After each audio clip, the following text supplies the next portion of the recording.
എല്ലാവർക്കും നമസ്കാരം. നമസ്കാരം സാറേ. നമസ്കാരം. നമസ്കാരം സാറേ. നമസ്കാരം. നമ്മൾ ഇന്നൊരു പുതിയ ക്ലാസ് തുടങ്ങിയിട്ട് ജാതക പ്രശ്ന വിശകലന ക്ലാസ്. അപ്പൊ അതിന്റെ ഡീറ്റെയിൽസ് എല്ലാം ഗ്രൂപ്പുകളിലൊക്കെ ഇട്ടിരുന്നത്. അപ്പൊ ഇന്ന് നമുക്ക് ക്ലാസ് ആരംഭിക്കാം. ഒരു പ്രാർത്ഥനയോടുകൂടി നമുക്ക് തുടങ്ങാം. മൂർത്തിത്വേ പരികൽപ്പിത ശശഭൃതോ വർത്മാ പുനർജന്മനാമാത്മേത്യാത്മവിദാം ക്രതുശ്ചയജതാം ഭർത്താമരജ്യോതിഷാം ലോകാനാം പ്രളയോദയസ്ഥിതി വിഭുശ്ചാനേകധായഃ ശ്രുതൗ വാചന്നഃ സദദാത്വനേകകിരണസ്ത്രൈലോക്യദീപോ രവിഃ.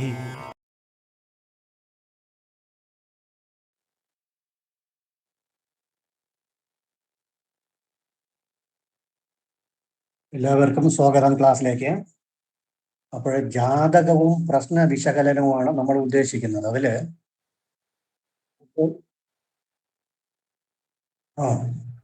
ശരി, അപ്പോൾ ജാതക വിശകലനവും പ്രശ്ന വിശകലനവുമാണ്. ഇവിടെ നമുക്ക് രണ്ടും വേണം. അതിലാദ്യം പ്രശ്ന വിശകലനം നോക്കാം. പ്രശ്ന വിശകലനം എന്ന് പറയുമ്പോൾ നമ്മൾ ഇതിനു മുമ്പ് ചെയ്തതുപോലെയല്ല, കുറച്ചുകൂടി അതിൻ്റെ ഒരു നമ്മൾ പഠിച്ചുകൊണ്ടിരുന്നവർക്ക് അറിയാം. പ്രശ്ന വിശകലന ക്ലാസ്സിൽ കുറച്ച് കുടുംബ പ്രശ്നം കൂടി കൂടുതലായി കയറ്റിയിട്ടുണ്ട്. എന്നുവെച്ചാൽ ദേവപ്രശ്നത്തിന്റെ ഭാഗങ്ങൾ. ഇപ്പൊ ദേവപ്രശ്നം എന്ന് പറഞ്ഞൊരു പ്രത്യേകിച്ച് ഒരു പ്രശ്നം ഇല്ല. അതിന്റെ ഭാവചിന്ത മാത്രമേ മാറ്റമുള്ളൂ, ബാക്കിയുള്ളൊരു പ്രശ്നം ഇല്ല. കുടുംബ പ്രശ്നം എന്ന് പറഞ്ഞു കഴിയുമ്പോൾ 4-ാം ഭാവം കൊണ്ട് പരദേവതയെ ചിന്തിക്കണം, 9-ാം ഭാവം കൊണ്ട് ഇഷ്ടദേവതയും ചിന്തിക്കുമ്പോൾ ദേവരൂപം ഏതാണ്, പരദേവത ഏതാണെന്ന് കണ്ടുപിടിച്ചു കൊടുക്കുമ്പോൾ ദേവപ്രശ്നം അവിടെ വരും. അതുകൊണ്ട് അതിന്റെ കുറച്ചൊരു ദേവപ്രശ്നമായിട്ട് നമ്മൾ പഠിക്കേണ്ട, പക്ഷെ അതിന്റെ ദേവനെ കണ്ടുപിടിക്കുന്ന രൂപം നമ്മൾ പഠിച്ചേ പറ്റുള്ളൂ. അല്ലാതെ ഒരു കുടുംബ പ്രശ്നം വയ്ക്കാൻ പറ്റൂല. കുടുംബ പ്രശ്നം വെക്കണമെന്ന് പറഞ്ഞു കഴിയുമ്പോൾ അവർ പെട്ടെന്നൊരു ചോദ്യം ചോദിക്കും, നമുക്കിവിടെ ദേവത ആരാണെന്ന് ചോദിച്ചാൽ പറയണ്ടേ നമ്മുടെ കുടുംബ ദേവത ആര് എന്ന് ചോദിക്കാതിരിക്കില്ല. ആരും ചോദിക്കില്ല. 100 പേര് ഉണ്ടെങ്കിൽ 100 പേരും ചോദിക്കും കുടുംബദേവത എന്ന്. അങ്ങനെ പറയുമ്പോൾ അതും കൂടെ നമ്മൾ അറിഞ്ഞു പോകണം.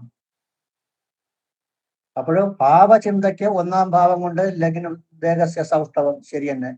2 ധനം കർത്തവ്യമഖിലം വിത്തം വാണി ചക്ഷസ് ദക്ഷിണം അത് തന്നെ. അങ്ങനെ പറഞ്ഞിട്ട് 4-ാം ഭാവം വരുമ്പോൾ പരദേവതയ്ക്ക് കൂടി സ്ഥാനം കൊടുക്കണം. 9-ാം ഭാവം ഇഷ്ടദേവത, അതിനൊക്കെ സ്ഥാനം കൊടുത്ത് ബാക്കി ഭാവങ്ങളെല്ലാം കുടുംബ പ്രശ്നത്തിന്റെ ഭാവങ്ങൾ, ദേവപ്രശ്നത്തിന്റെ ഭാവമല്ല. ഇവിടെ നിവേദ്യമില്ല, തന്ത്രിയില്ല, മന്ത്രങ്ങളില്ല. അതൊക്കെ ദേവപ്രശ്നത്തിൽ വരും. അതൊന്നും നമുക്ക് ഇവിടെ പ്രതിപാദിക്കില്ല. ഓരോ ഭാവങ്ങൾ നമ്മൾ 12 ഭാവം പഠിച്ചിട്ടുണ്ട്. അതിൽ 4-ാം ഭാവം പറയുമ്പോൾ പരദേവത കൂടി അതിനകത്ത് വരും. പക്ഷെ അതൊരു വലിയ ഭാഗമാണ്. ഒറ്റ വാക്കിൽ പറയുന്നു എന്നുണ്ടെങ്കിലും അതൊരു വലിയ ഭാഗമാണ്. അങ്ങനെയും കൂടി ചേർത്ത് പോകുന്നതാണ് നമ്മൾ ഇനി പഠിക്കാൻ പോകുന്നത്. കുറച്ചുകൂടെ ഇതിനു മുമ്പ് പോയതുപോലെയല്ല, കുറെ കൂടെ ഉപയോഗപ്രദമായിരിക്കും. പക്ഷെ അതില് പറഞ്ഞു തരുമ്പോൾ ഏതൊക്കെ ഭാഗങ്ങളിൽ എടുത്തിട്ടുണ്ടെന്നുള്ളത് നോട്ട് ചെയ്ത് തരും. അതൊക്കെ ബുക്ക് നോക്കി എടുത്തോളണം. ഇതിനു മുമ്പുള്ള നോട്ടുകളിൽ കാണും. ഞാൻ പറഞ്ഞു തരും. പറഞ്ഞു തന്നിട്ട് ശ്ലോകങ്ങളൊക്കെ പറഞ്ഞു തരും. അതിലൊന്നും മാറ്റില്ല. എന്നിട്ട് ബുക്കിൽ ഇന്ന പേജിൽ ഉണ്ടെന്ന് കൂടി പറഞ്ഞു തരും. ഇത്രാമത്തെ ശ്ലോകം അതും കൂടി റെഫർ ചെയ്തോളണം. 2ാമത് അങ്ങനെ പഠിച്ചു പോയി കഴിഞ്ഞാൽ അങ്ങനെ ഒരു വർഷമോ 1.5 വർഷമോ 2 വർഷമോ പഠിക്കാമെന്നുണ്ടെങ്കിൽ നമുക്കൊരു പ്രശ്നം വയ്ക്കാനും ഒരു ജാതകം നോക്കാനും നമ്മൾ തയ്യാറാവും. നമുക്ക് ധൈര്യമായിട്ട് എവിടെയെങ്കിലും ഒരു സെന്ററിൽ, നല്ലൊരു സെന്ററിൽ ജ്യോത്സ്യരം എന്ന് ബോർഡും വെച്ചുകൊണ്ടിരിക്കാം, ധൈര്യമായിട്ടിരിക്കാം. അതിലേക്ക് ഒരു സെറ്റപ്പാണ് നമ്മൾ ചെയ്തു തരുന്നത്. ഇനി ഒരു സംശയം വരരുത്. അതാണ് ഫൈനൽ വാക്ക്. ശരി, എല്ലാരും കേട്ടല്ലോ? കേട്ടു.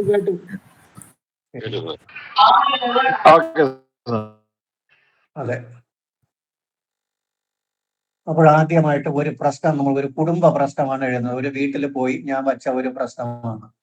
അതിൽ വരുമ്പോൾ താമ്പൂലം വരുന്നുണ്ട്, ദീപം നിലവിളക്ക് വരുന്നുണ്ട്, പിന്നെ ബാക്കി ആരൂഢങ്ങൾ കുറേയൊക്കെ വരുന്നുണ്ട്. പക്ഷെ അഷ്ടമംഗലമായിട്ടല്ല വച്ചത്, അഷ്ടമംഗല പ്രശ്നമായിട്ടല്ല വച്ചത്. ബാക്കി എല്ലാ അഡ്ജസ്റ്റ്മെന്റും ഉണ്ട്. അഷ്ടമംഗല പ്രശ്നം വെക്കണമെന്നുള്ള നിർബന്ധമൊന്നുമില്ല. അഷ്ടമംഗലത്തിൽ വേറെ വലിയ കാര്യങ്ങളൊന്നുമില്ല. താമ്പൂല ആരൂടെ ഉണ്ട്, സ്ഥിതി ആരൂടെ ഉണ്ട്, പിന്നെ നിലവിളക്കിന്റെ സാന്നിധ്യമൊക്കെ ഉണ്ട്. ബാക്കി കാര്യങ്ങളെല്ലാം ഉണ്ട്. അതൊന്നും എഴുതാം.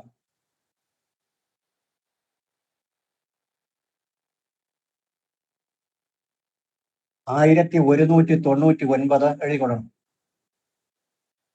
1199 ഇടവം 25. 1199 ഇടവം 25.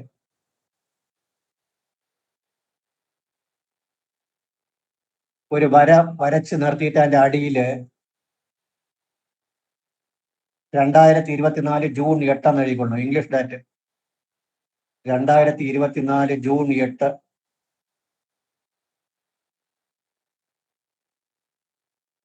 അന്നത്തെ വിശേഷങ്ങൾ, പഞ്ചാംഗ വിശേഷങ്ങൾ താഴെ എഴുതിക്കൊള്ളണം. ഇതാണ് പ്രശ്ന ദിവസം. അന്നത്തെ പഞ്ചാംഗ വിശേഷങ്ങൾ ശനിയാഴ്ച,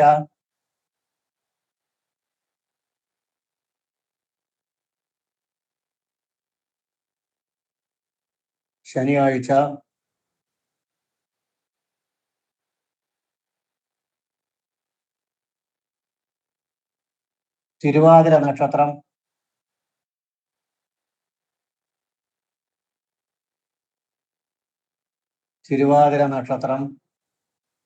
വരാഹം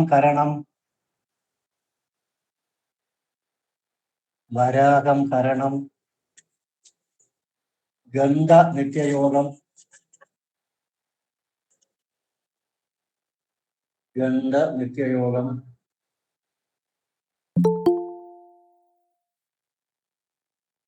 ശുക്ലപക്ഷ ദ്വിതീയ തിരി,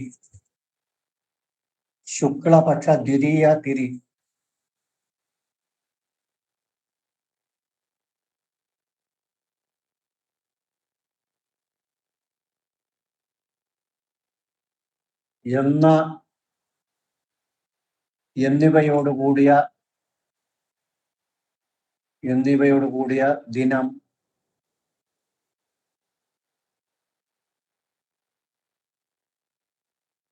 ചോതി നക്ഷത്രം,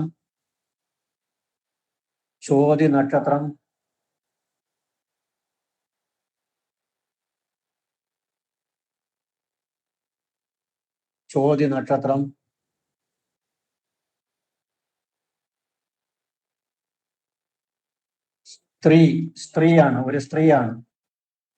പേരിവിടെ പ്രാധാന്യമില്ല. ചോതി നക്ഷത്രം സ്ത്രീയെ പ്രധാനിയായി സങ്കല്പിച്ച്, ചോതി നക്ഷത്രം സ്ത്രീയെ പ്രധാനിയായി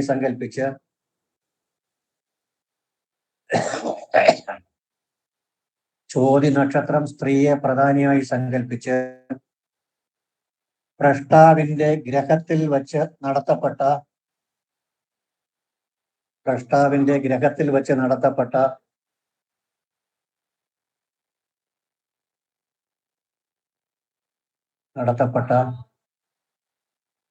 കുടുംബ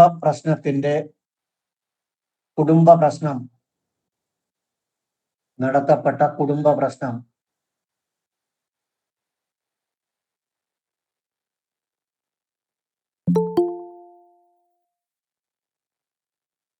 എന്നിട്ട് അതിന്റെ താഴെ എഴുതിക്കൊള്ളണം, ഓരോന്നായിട്ട് എഴുതിക്കൊള്ളണം.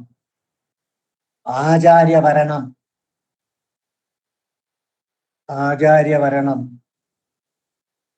രണ്ട് കുത്തിട്ടിട്ട് നടന്നില്ല.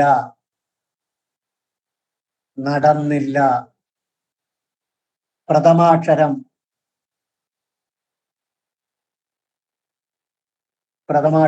ആ. അതിന്റെ അടുത്ത ലൈനില് താമ്പൂലം 16.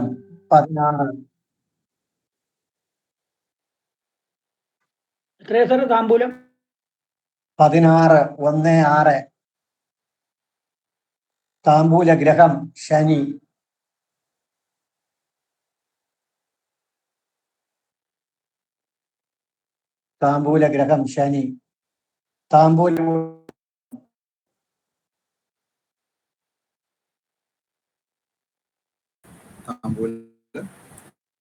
താമ്പൂലാരൂഢം കുംഭം. ഇപ്പൊ പറഞ്ഞത് ആചാര്യഭരണം നടന്നില്ല. പ്രഥമാക്ഷരം ആ, താമ്പൂലം 16, താമ്പൂല ഗ്രഹം ശനി, താമ്പൂലാരൂഢം കുംഭം. അടുത്ത് ദീപലക്ഷണം. അടുത്ത ഓരോ ലൈനിലായിട്ട് എഴുതണം. ദീപലക്ഷണം. ചെറിയ വിളക്ക്.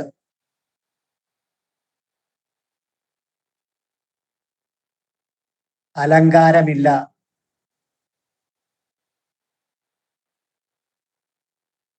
നാല് തിരി. രണ്ട് ജ്വാല. രണ്ട് ജ്വാല. കിഴക്ക് തിരി ആദ്യം കത്തിച്ചു. കിഴക്ക് തിരി ആദ്യം കത്തിച്ചു.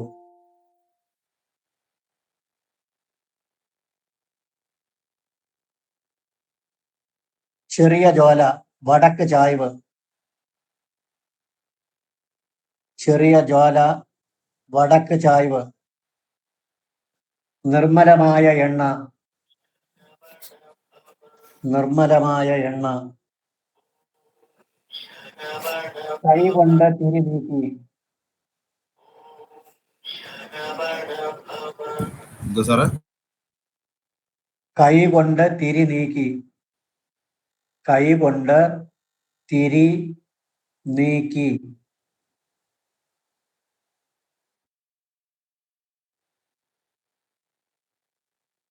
വിളക്കിന് പുകയില്ല.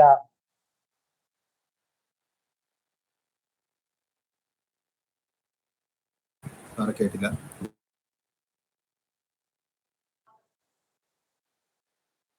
സാറേ കേട്ടില്ല, ഒന്നുകൂടെ പറയണേ. വിളക്കില് പുകയില്ല.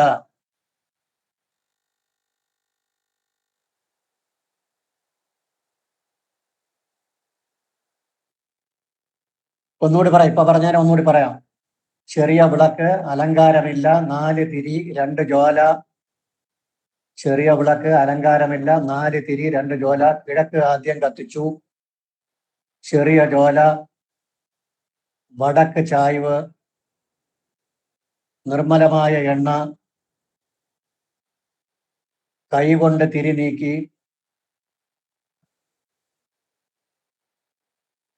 വിളക്ക് നന്നായി ഒരുക്കിയിരുന്നു. അതും കൂടി എഴുതിക്കൊള്ളണം. വിളക്ക് നന്നായി ഒരുക്കിയിരുന്നു.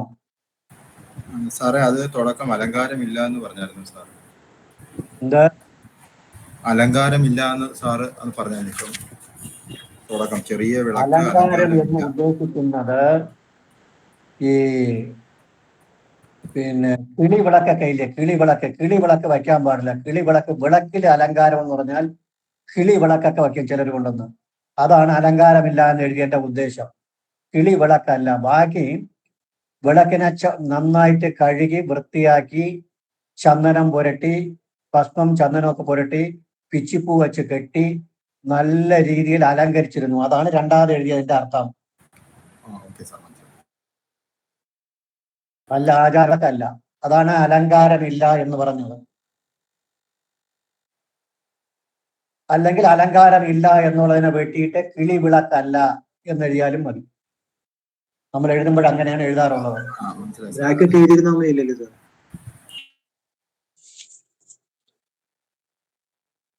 ഹലോ, ബ്രാക്കറ്റില് കിളിവിളക്കല്ല എന്ന് എഴുതിയാ പോലെ. കിളി വിളക്ക് നല്ലതല്ല. പ്രശ്ന ആരൂഢം വൃശ്ചികം. ലഗ്നരാശി കർക്കടകം. പ്രശ്ന ആരൂഢം വൃശ്ചികം, ലഗ്നരാശി കർക്കടകം.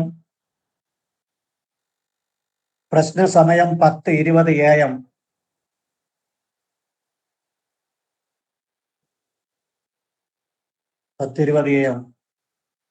ശത്രരാശി ധനു. ശത്രം നമ്മൾ പഠിച്ചിട്ടുണ്ട്. ശത്രരാശി ധനു. ചന്ദ്രരാശി മിഥുനം.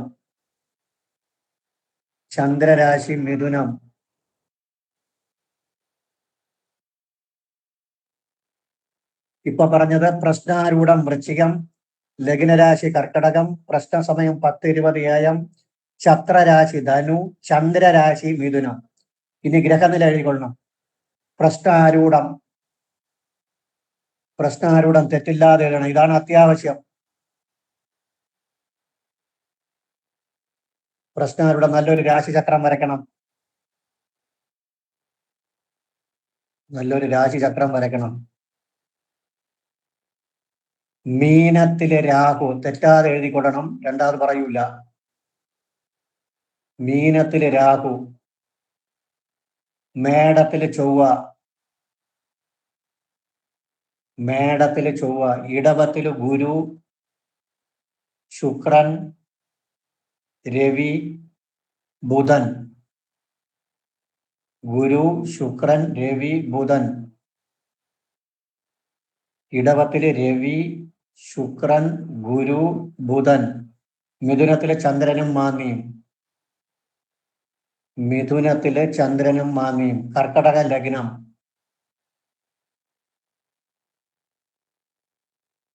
കന്നിയിലെ കേതു.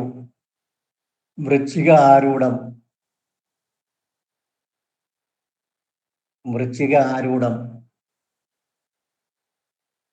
ധനു ഛത്രരാശി. ച എന്നിട്ടാൽ മതി. ച മടക്ക് ച. ധനുവില് ച എന്നിടണം. ഛത്രരാശി. കുംഭത്തില് ശനി. അവിടെ താ എന്നുകൂടി ഇട്ടുണ്ട്. താമ്പൂലത്തിന് താ എന്നിടുന്നത് താമ്പൂല, അല്ലെങ്കിൽ താമ്പൂലം എന്നിട്ടാലും കുഴപ്പമില്ല. ചെറുതായിട്ട് താമ്പൂലം എന്നിട്ടാലും കുഴപ്പമില്ല, അറിയാൻ വേണ്ടിയിട്ട്. അപ്പോൾ നമുക്ക് എല്ലാം അതിനകത്ത് ഉണ്ടാവുമ്പോൾ തിരിച്ച് നോക്കണ്ട. ഇനി നവാംശകം പുറത്തിട്ടോളണം.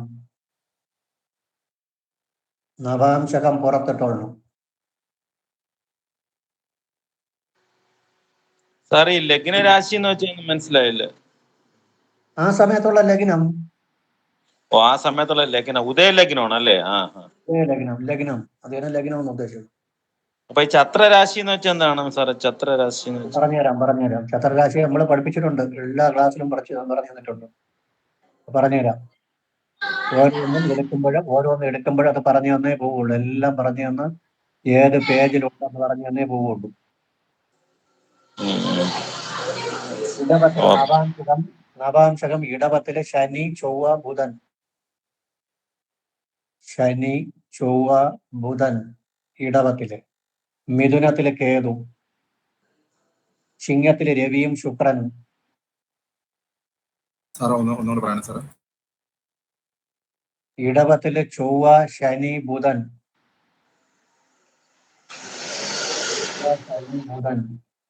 മിഥുനത്തിലെ കേതു. ചിങ്ങത്തിലെ രവി, ശുക്രൻ. തുലാത്തിലെ ലഗ്നം. വൃശ്ചികത്തിലെ മാന്നി. ധനുവിലെ സർപ്പൻ. കുംഭത്തിലെ ചന്ദ്രൻ. മീനത്തിലെ ഗുരു. കുംഭത്തിലെ ചന്ദ്രൻ.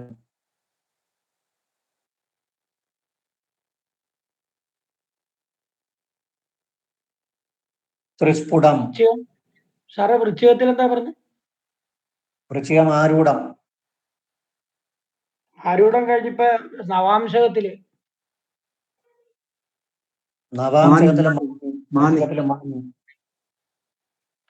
നവാംശക ചക്രത്തില് വൃശ്ചികത്തില് മാന്നി.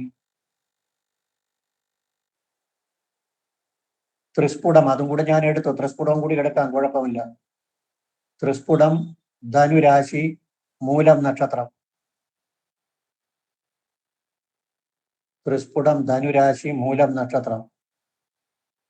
12 degree 12 minute 2 second. ധനുരാശി, മൂലം നക്ഷത്രം, 12 ഡിഗ്രി 12 മിനിറ്റ് 2 സെക്കൻഡ്.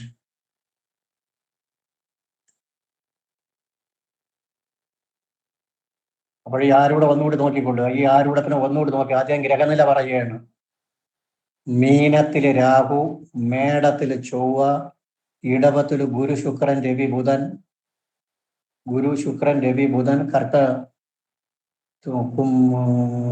മിഥുനത്തില് ചന്ദ്രനും മാന്നിയും. കർക്കടകത്തില് ലഗ്നം, കന്നിയിലെ കേതു, വൃശ്ചികത്തിൽ ആരൂഢം, ധനു ചത്രരാശി, കുംഭം ശനിയും താമ്പൂലാരൂഢവും. ഇത്ര തന്നെ പ്രധാനം. ഇനി പൃശ്ചാസമയ വിവരങ്ങൾ.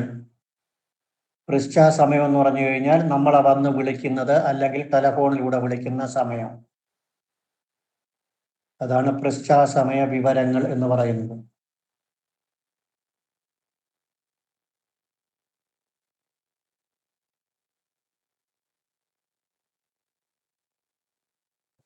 മൂന്ന് 6/2024 6 PM.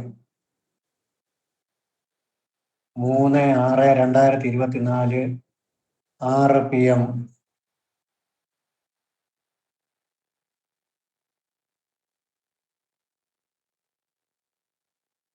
മൂന്ന് 6/2024 6 PM തിങ്കളാഴ്ച. അശ്വതി നക്ഷത്രം. അശ്വതി നക്ഷത്രം. കൃഷ്ണപക്ഷ ദ്വാദശി. കൃഷ്ണപക്ഷ ദ്വാദശി.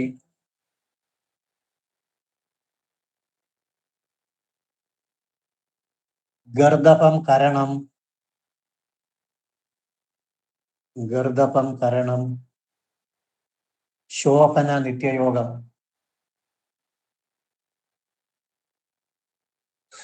ശോഭന നിത്യയോഗം എന്നിവയോടുകൂടിയ ദിവസം. എന്നിവയോടുകൂടിയ ദിവസം ടെലഫോണിലൂടെ ആയിരുന്നു പൃശ്ച. ടെലഫോണിലൂടെ ആയിരുന്നു പൃശ്ച.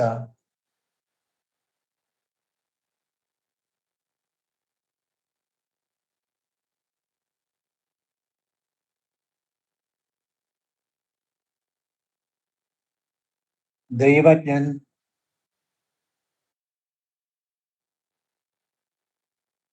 ദൈവജ്ഞൻ ശിവക്ഷേത്രത്തിൽ നിന്ന് വീട്ടിലേക്ക് മടങ്ങുന്ന സമയത്തായിരുന്നു പൃശ്ച.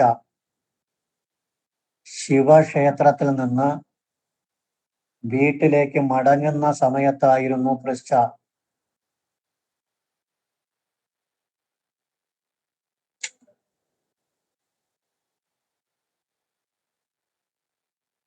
ഇത്രയും കാര്യം വച്ചിട്ട് പ്രശ്നം അവതരിപ്പിക്കണം. പ്രധാനപ്പെട്ട വിഷയങ്ങളെല്ലാം പറഞ്ഞു തന്നു.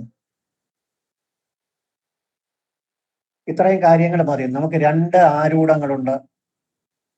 ഒന്ന് പൃശ്ചാസമയ വിവരങ്ങള്, പിന്നെ പ്രശ്ന ദിവസത്തെ വിവരങ്ങള്. അത് കഴിഞ്ഞ് കുറച്ച് വേറെ കുറെ വിവരങ്ങൾ കൂടി വച്ചിട്ട് പ്രശ്നത്തിനെ അവതരിപ്പിക്കണം. അവതരിപ്പിക്കുമ്പോൾ നമുക്ക് ആദ്യമായിട്ട് പഠിക്കുമ്പോൾ 2 ആരൂഢം. ആദ്യം വന്നിട്ട് പൃശ്ചാസമയം.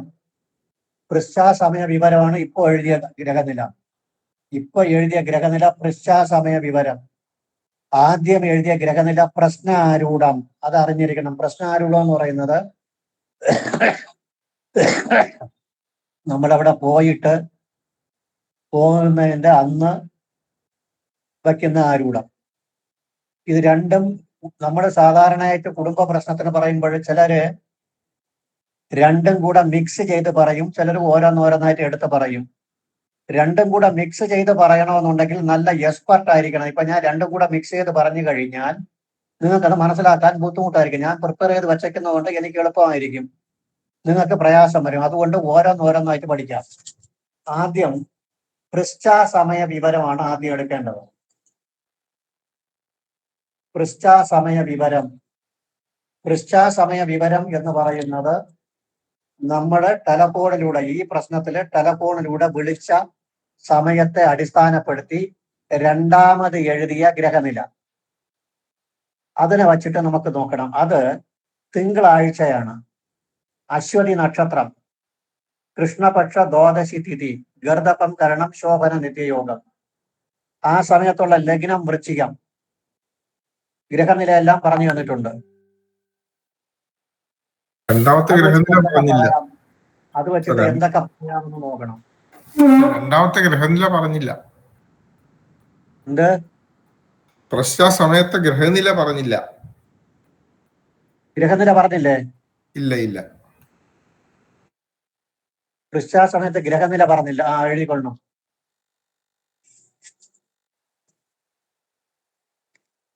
വൃശ്ചാസമയത്തുള്ള ഗ്രഹനില പറഞ്ഞില്ല. ശരി തന്നെ. വൃശ്ചാസമയ ഗ്രഹനില മീനത്തിലെ രാഹു, മീനത്തിലെ രാഹു, മേടത്തിലെ ചന്ദ്രനും ചൊവ്വയും, മേടത്തിലെ ചന്ദ്രനും ചൊവ്വയും, ഇടവത്തില് അതുപോലെ തന്നെ രവി ബുധൻ ഗുരു ശുക്രൻ, രവി ബുധൻ ഗുരു ശുക്രൻ, രവി ബുധൻ ഗുരു ശുക്രൻ, കന്നിയില് കേതു, തുലാത്തില് മാന്നി, വൃശ്ചിക ലഗ്നം, കുംഭത്തില് ശനി, മീനത്തില് രാഹു. അത് നമ്മൾ പറഞ്ഞു കഴിഞ്ഞു. ഒന്നുകൂടെ പറയാം. മീനത്തില് രാഹു, മേടത്തില് ചന്ദ്രനും ചൊവ്വയും, ഇടവത്തില് രവി ബുധൻ ഗുരു ശുക്രൻ, കന്നിയില് കേതു, തുലാത്തില് മാന്നി, വൃശ്ചിക ലഗ്നം, ലഗ്നം വെച്ചാൽ ഉദയ ലഗ്നം, കുംഭത്തില് ശനി. ഇനി നവാംശകം പുറത്തിട്ടോളണം.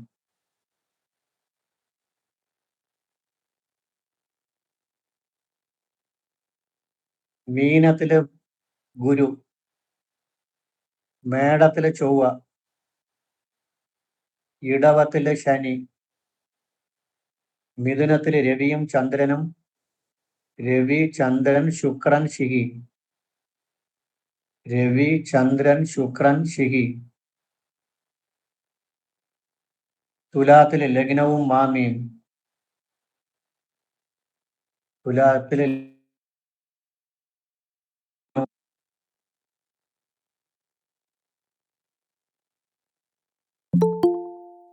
ധനുവില് രാഹു, കുംഭത്തില് ബുധൻ, ധനുവില് രാഹു, കുംഭത്തില് ബുധൻ. ഇത്രയും വച്ചിട്ട് പ്രശ്നത്തിനെ അവതരിപ്പിക്കണം. ഇനി ആദ്യത്തെ ഗ്രഹനില എല്ലാരും എഴുതിയിട്ടുണ്ടോ? ലേറ്റായിട്ട് വന്നവർ എഴുതിയിട്ടുണ്ടോ? ആദ്യത്തെ ഗ്രഹനില എഴുതാത്തവരാരെങ്കിലും ഉണ്ടോ? സാറേ അത് എഴുതിയില്ല. ആദ്യത്തെ ഗ്രഹനില എഴുതാത്തവരുണ്ടെങ്കിൽ ആ ഗ്രഹനില ഒന്ന് എഴുതിക്കൊള്ളണം. പീഡ എഴുതണം. സാറേ ഗ്രഹനില ഒന്ന് പറയാമോ?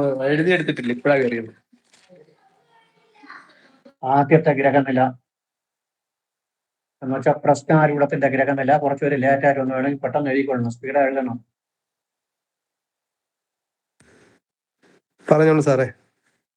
മീനത്തില് രാഹു. ഞാന് രാശി വെച്ചിട്ട് പറയുന്നത് കൊണ്ട് പിന്നെ അവിടെ ഒരു ബുദ്ധിമുട്ട് വരൂലല്ലോ. കൈ വെച്ചിട്ട് അങ്ങനെ എഴുതിക്കൊണ്ടേ വന്നാൽ മതിയല്ലോ. നമ്മളൊക്കെ പഠിക്കുന്ന സമയത്ത് എങ്ങനെ പറയുമെന്ന് അറിയാമോ? കർക്കടക ഇങ്ങനെ പറയും. കർക്കടക ലഗ്നം, 3 കേതു, 6 ചന്ദ്രരാശി, 8 ശനിയും താമ്പൂലാരുടവും, 9 രാഹു, 10 ചൊവ്വ, 11 ഗുരു ശുക്രൻ രവി ബുധൻ, 12 ചന്ദ്രനും മാന്തിയും. ഇങ്ങനെ പറഞ്ഞു തരും. നമ്മൾ എഴുതിയെടുത്തോണ്ട് ടക്കനെ പറഞ്ഞു തരും. ഞാൻ രാശി വെച്ചിട്ടാണ് പറയുന്നത്. രാശി വെച്ചിട്ട് പറയുമ്പോൾ വിരള് മാറ്റി മാറ്റി പിടിക്കേണ്ട ആവശ്യമില്ല. കറക്റ്റ് കൊണ്ടേ വരാം. മീനത്തില് രാഹു, മേടത്തില് ചൊവ്വ,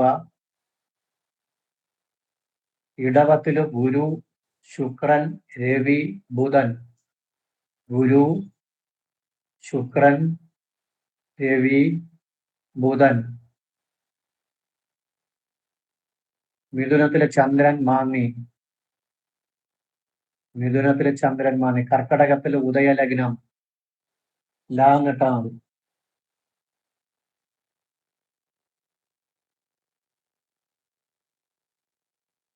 ലഗ്നം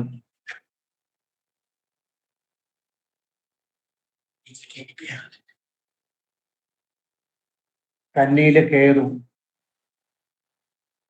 വൃശ്ചികം ആരൂഢം, ആ എന്നിട്ടാ മതി. ആരൂഢം. ധനു ച എന്നിടണം. ചക്രരാശി, ചത്രം കുട എന്നുള്ള ച, മടക്ക് ച. കുംഭത്തില് ശനിയും താമ്പൂലവും, താമ്പൂലാരൂഢം കുംഭമാണ്. അതുകൊണ്ട് താ എന്നുകൂടി ഇട്ടോണം. മ താ.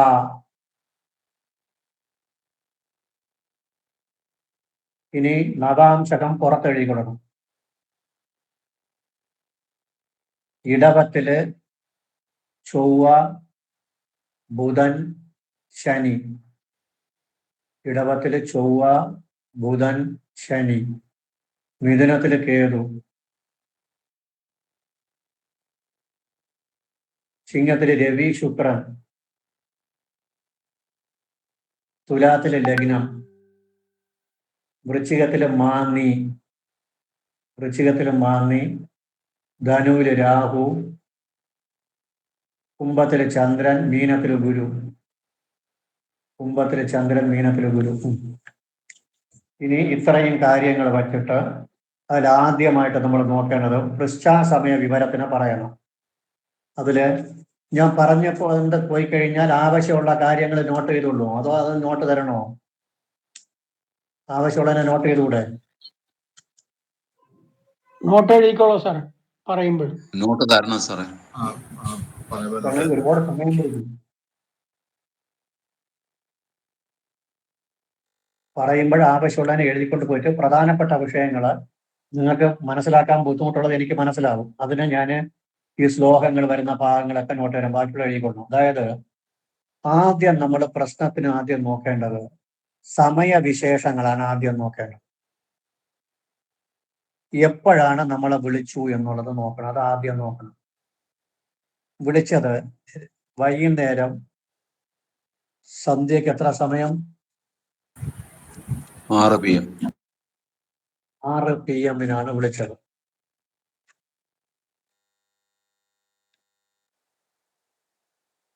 ആറ് PM എന്ന് പറയുമ്പോഴത്താണ് സായം. നമ്മൾ ഒരു ദിവസം 5 അന്നമാണ്. പ്രാന്നം, പൂർവാന്നം, മധ്യാഹ്നം, അപരാഹ്നം, സായാഹ്നം. ഒരു ദിവസം 5. അതാണ് പറഞ്ഞത്. ഇതൊക്കെ നിങ്ങൾക്ക് അറിയാവുന്ന കാര്യങ്ങളാണ്, ഇതൊക്കെ ഞാൻ പറഞ്ഞു തരേണ്ട ആവശ്യമില്ല. എന്നാലും ഒന്നുകൂടി ഓർമ്മപ്പെടുത്തുന്നു, ഇതൊക്കെ നിങ്ങൾ നോട്ട് ചെയ്തുകൊണ്ടാണ്. ഇതില് നമ്മുടെ പൃച്ഛ നടന്നത് സായാഹ്ന സമയം, സന്ധ്യാസമയത്താണ് പൃച്ഛ നടന്നത്. സന്ധ്യാസമയത്താണ് പൃച്ഛ നടന്നത്. എഴുതേണ്ടത് ഇങ്ങനെ എഴുതണം: സന്ധ്യാസമയത്ത് പൃച്ഛ നടന്നു. സന്ധ്യാസമയത്തിന് വേറെ ഒരു പ്രത്യേകത ഉണ്ട്, പറഞ്ഞു നോക്കണം. എന്തോന്ന് രാശി എന്ന് പറയും? ആ രാശി ലഗ്നരാശി എവിടെയാണ് വന്നിട്ടുള്ളത്? പാട്ടുരാശി. ആ വാക്ക് വരാനാണ് ഞാൻ ചോദിച്ചത്. പാട്ടുരാശി എന്ന് പറയും. പാട്ടുരാശി എന്ന് പറഞ്ഞാൽ പാട് ഉള്ള രാശി. സൂര്യന്റെ 7ാം രാശിയെ പാടുള്ള രാശി അല്ലെങ്കിൽ പാട്ടുരാശി അല്ലെങ്കിൽ അസ്തരാശി എന്നൊക്കെ പറയും. അങ്ങനെ വരുന്നത് ഒരു നല്ലതല്ല, അത് അധോമുഖത്വം കൊടുക്കും. സൂര്യന്റെ 7ൽ വരുന്നത്, സൂര്യന്റെ 7 ലഗ്നമായിട്ട് വരിക എന്ന് പറയുമ്പോൾ സന്ധ്യാസമയത്ത്. അപ്പോൾ പൃച്ഛ വൈകുന്നേരം 6 മണി, സന്ധ്യാസമയം വൈകുന്നേരം 6 മണി, സന്ധ്യാസമയം, പാട്ട് രാശി അല്ലെങ്കിൽ സൂര്യന്റെ 7ാം രാശി, സായാഹ്ന സമയം. ഇത്രയും എഴുതിക്കൊള്ളണം. സന്ധ്യാസമയം വൈകുന്നേരം 6 മണി,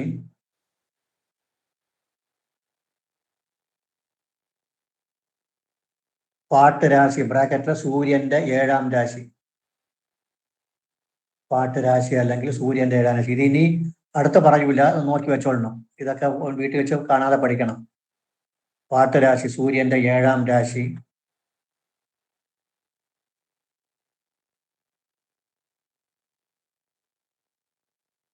അതായത് അധോമുഖ രാശി എന്ന് പറയാൻ വേണമെങ്കിൽ. അധോമുഖ രാശി ഇപ്പോൾ എഴുതണ്ട. പിന്നെ വേറെ ഒരു കാര്യമുണ്ട്.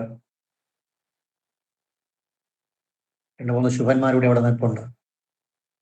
സായാഹ്ന സമയം. ഇതിൽ നിന്ന് എന്ത് മനസ്സിലാക്കാം നമുക്ക്? അങ്ങനെ സമയം തെറ്റി എന്നർത്ഥം. സമയം വന്നിട്ട് മോശമായ സമയം, സമയം വളരെ താമസിച്ചു പോയി എന്നർത്ഥം. സാധാരണയായിട്ട് ജ്യോതിഷപരമായ കാര്യങ്ങൾ രാവിലെയാണ് നല്ല ഉചിതമായ സമയം. പ്രാന്നവും പൂർവാഹ്നവുമാണ് ഉചിതമായ സമയം. പ്രാന്നവും പൂർവാഹ്നവും മധ്യാഹ്നവും അപരാഹ്നവും കഴിഞ്ഞിട്ട് സായാഹ്നത്തിന്റെ എൻഡായി, സന്ധ്യാസമയമായി. അപ്പോഴങ്ങനെ വെച്ച് കഴിഞ്ഞാൽ എന്തെന്ന് പറയാം? മുമ്പ് ചെയ്തു തീർക്കേണ്ട കാര്യങ്ങൾ പെൻഡിങ് ആണെന്ന്. നേരത്തെ ചെയ്തു തീർക്കേണ്ട, മുൻപ് ചെയ്തു തീർക്കേണ്ട കാര്യങ്ങൾ ചെയ്യാതെ പെൻഡിങ് കിടക്കുന്നു എന്ന് പറയാം. എഴുതിക്കൊള്ളണം. ബാക്കിയൊക്കെ സൈലന്റ്, ബാക്കിയൊക്കെ നിങ്ങൾ മനസ്സിലാക്കിക്കൊണ്ടാണ്. മുൻപ് ചെയ്തു തീർക്കേണ്ട കാര്യം ചെയ്തു തീർക്കാതെ പെൻഡിങ് കിടക്കുന്നു എന്ന് പറയാം.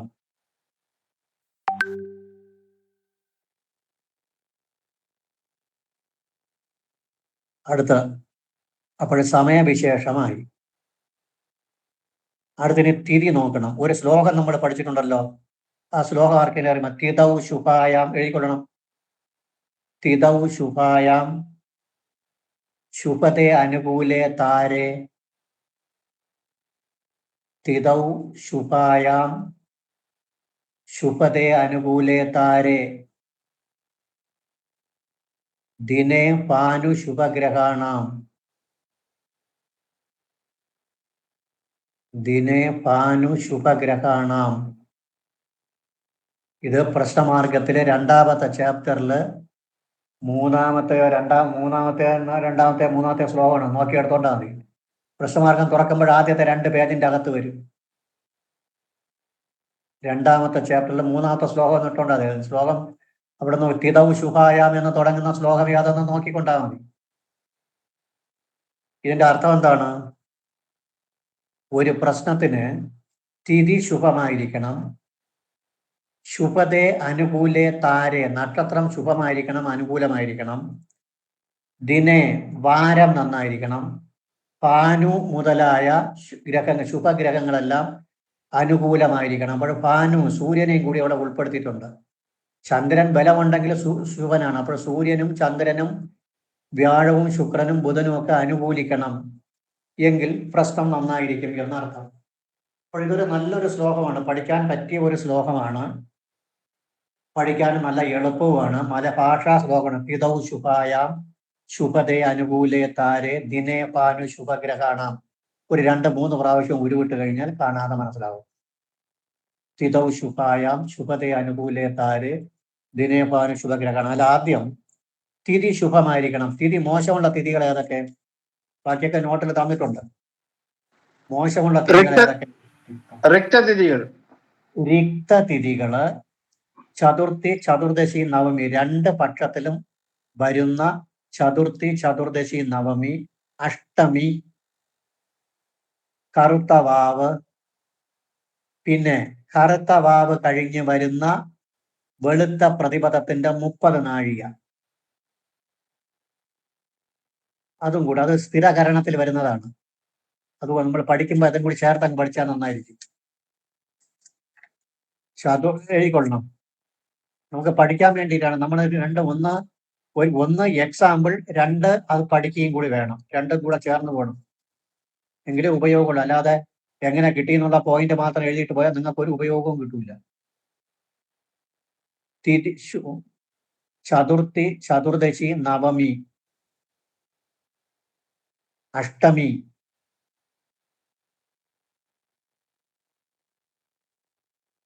ബ്രാക്കറ്റിലെ 2 പക്ഷത്തിലും എന്നെഴുതിക്കണം. 2 പക്ഷ അല്ലെങ്കിൽ തുടക്കത്തിൽ എഴുതിക്കണം. 2 പക്ഷത്തിലുമുള്ള ഒരു ഡിറ്റോയിട്ട് എഴുതിക്കണം. 2 പക്ഷത്തിലുമുള്ള ചതുർത്ഥി, ചതുർദശി, നവമി, അഷ്ടമി, കറുത്ത വാവ്,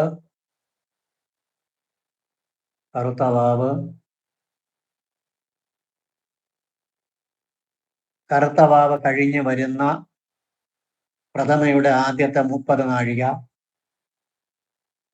കറുത്ത വാവ് കഴിഞ്ഞ് വരുന്ന പ്രഥമയുടെ ആദ്യത്തെ 30 നാഴിക. ഇത്രയും അശുഭമാണ്.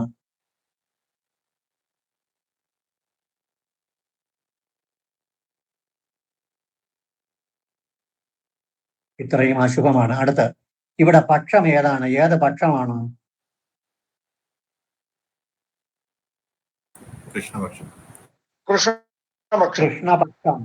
കൃഷ്ണപക്ഷത്തില് ദ്വാദശി വരെ എത്തിക്കഴിഞ്ഞു. ഇനി വളരെ കുറച്ച്. അതിന് നമ്മൾ പഠിച്ചിട്ടുണ്ട്. കൃഷ്ണപക്ഷത്തിലും ദശമി, ഏകാദശി, ദ്വാദശി, ത്രയോദശി, ചതുർദശി, വാവ്, ഇത്രയാണ് ഏറ്റവും മോശം. ചന്ദ്രന് ഒട്ടും ബലമില്ല എന്ന് പറഞ്ഞത് ഇവിടെയാണ്. അപ്പോൾ കൃഷ്ണപക്ഷം എന്ന് പറയുന്നത് പിതൃപക്ഷമാകുന്നു. പ്രശ്നം കൃഷ്ണപക്ഷ ദ്വാദശി. പ്രശ്നമല്ല, പൃച്ഛ. വൃശ്ച കൃഷ്ണപക്ഷ ദ്വാദശി. കൃഷ്ണപക്ഷം പിതൃപക്ഷം എന്നാണ് അറിയപ്പെടുന്നത്. പിതൃപക്ഷം എന്നാണ് അറിയപ്പെടുന്നത്.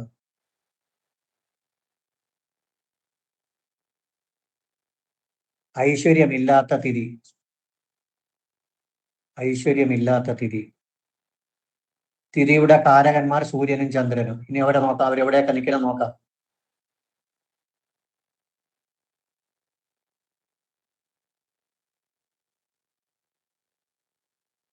തിഥിയുടെ കാരകന്മാർ സൂര്യനും ചന്ദ്രനും, അതറിയാമല്ലോ. അതറിയാം സർ. അറിയാം. ആ സൂര്യനും ചന്ദ്രനും എവിടെയൊക്കെ നിൽക്കുന്നത്, ആരൊക്കെയാണ്? അപ്പോൾ അതിനു മുമ്പ് നമ്മൾ നോക്കേണ്ടത് ലഗ്നത്തിനെ നോക്കണം. ലഗ്നം വൃശ്ചികം. ലഗ്നം വൃശ്ചികം, അതായത് ഉദയ ലഗ്നം വൃശ്ചികം. ആ സമയത്തുള്ള ലഗ്നം മാത്രമേ നമുക്കുള്ളൂ. ആരൂടെ ഒന്നും നമുക്കില്ല. വിളിച്ച സമയം മാത്രമേ ഉള്ളൂ. അത് മാത്രം മതി, വേറെ ഒന്നും വേണ്ട. ചന്ദ്രൻ നിൽക്കുന്നത് 6-ല്, സൂര്യൻ നിൽക്കുന്നത് 7-ല്. ചന്ദ്രൻ 9-ാം ഭാവപതി, സൂര്യൻ 10-ാം ഭാവപതി. തിഥിയുടെ കാരകന്മാർ സൂര്യനും ചന്ദ്രനും. അവർ നിൽക്കുന്നത് 6-ലും 7-ലും. അവർ നിൽക്കുന്നത് 6-ലും 7-ലും. 9-ഉം 10-ഉം ഭാവപതിമാർ. ഇങ്ങനെ ഷോർട്ട് ആയി പോയാൽ മതി, എന്നാലേ സമയം കിട്ടുള്ളൂ. അവർ 9-ഉം 10-ഉം ഭാവപതിമാർ. ഇതിൽ നിന്നെന്ത് മനസ്സിലാക്കാം? അവർ 9-ഉം 10-ഉം ഭാവപതിമാർ. അതായത് ചന്ദ്രൻ 9-ാം ഭാവപതി, സൂര്യൻ 10-ാം ഭാവപതി. അവർ നിൽക്കുന്നത് 5-ലും 6-ലും 7-ലും. അപ്പോൾ 6, 7, 9, 10 ഒക്കെ വളരെ പ്രധാനപ്പെട്ട സ്ഥലങ്ങൾ. കാരണം സൂര്യനും ചന്ദ്രനുമാണ് സമയത്തിനെ സൂചിപ്പിക്കുന്ന ആൾക്കാർ. അപ്പോൾ നിങ്ങൾ ചോദിക്കും, എന്തിനു സൂര്യനെയും ചന്ദ്രനെയും പിടിച്ചു, വേറെ ആരെയും പിടിച്ചില്ല? തിഥിയെ പിടിച്ചത് എന്തിന്? തിഥി ഐശ്വര്യ സമൃദ്ധിയെ സൂചിപ്പിക്കുന്ന സാധനമാണ്. സൂര്യനും ചന്ദ്രനും സമയ സംബന്ധമായ കാര്യങ്ങൾ സൂര്യനും ചന്ദ്രനുമാണ് സൂചിപ്പിക്കുന്നത്. അതുകൊണ്ടാണ് സൂര്യനെയും ചന്ദ്രനെയും പിടിക്കുന്നത്. ചന്ദ്രൻ എവിടെ നിൽക്കുന്നത്? 6-ൽ നിൽക്കുന്നു. ചന്ദ്രൻ ആരെന്ന് നോക്കണം ആദ്യം. ഇപ്പൊ നോക്കണം, പ്രശ്നത്തിൽ നമ്മൾ പ്രശ്നത്തിന്റെ ഉദ്ദേശം കൂടെ കിട്ടിക്കഴിഞ്ഞു. ചന്ദ്രൻ ആര്? ബാധകാധിപതി. ബാധകാധിപതി. അതെവിടെ നിൽക്കുന്നേ? 6-ല്. 6-ൽ നിൽപ്പുണ്ട്. ബാധകാധിപതി 6-ല് ബുധന്റെ കൂടെ. 6-ല് മാത്രമല്ല, 6-ാം ഭാവാധിപന്റെ കൂടെ. 6-ാം ഭാവാധിപനും ലഗ്നാധിപനും ഒരേ ആള്.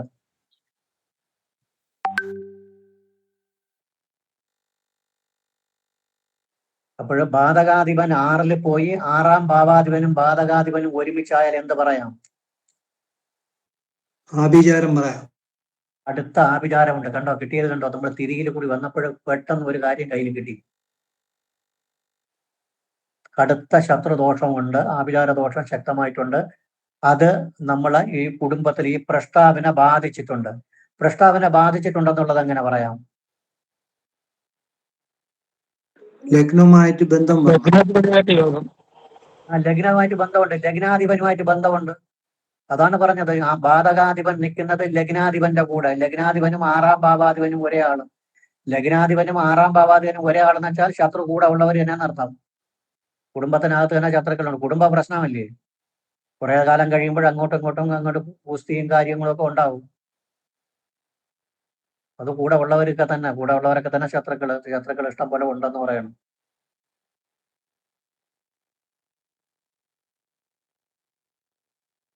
അപ്പോഴാ ആ ഒരു കാര്യം നമുക്ക് ശക്തമായിട്ട് കിട്ടി.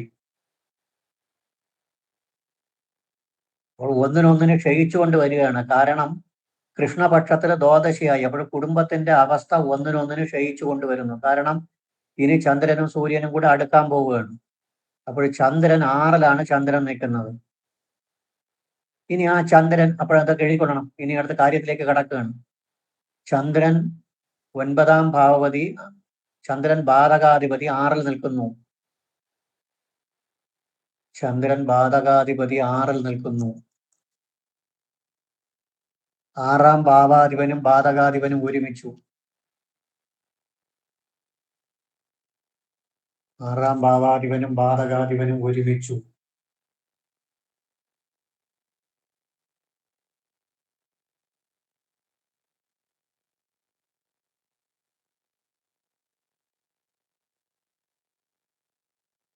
ആറാം ഭാവാധിപനും ലഗ്നാധിപനും ഒരേ ഗ്രഹമാണ്.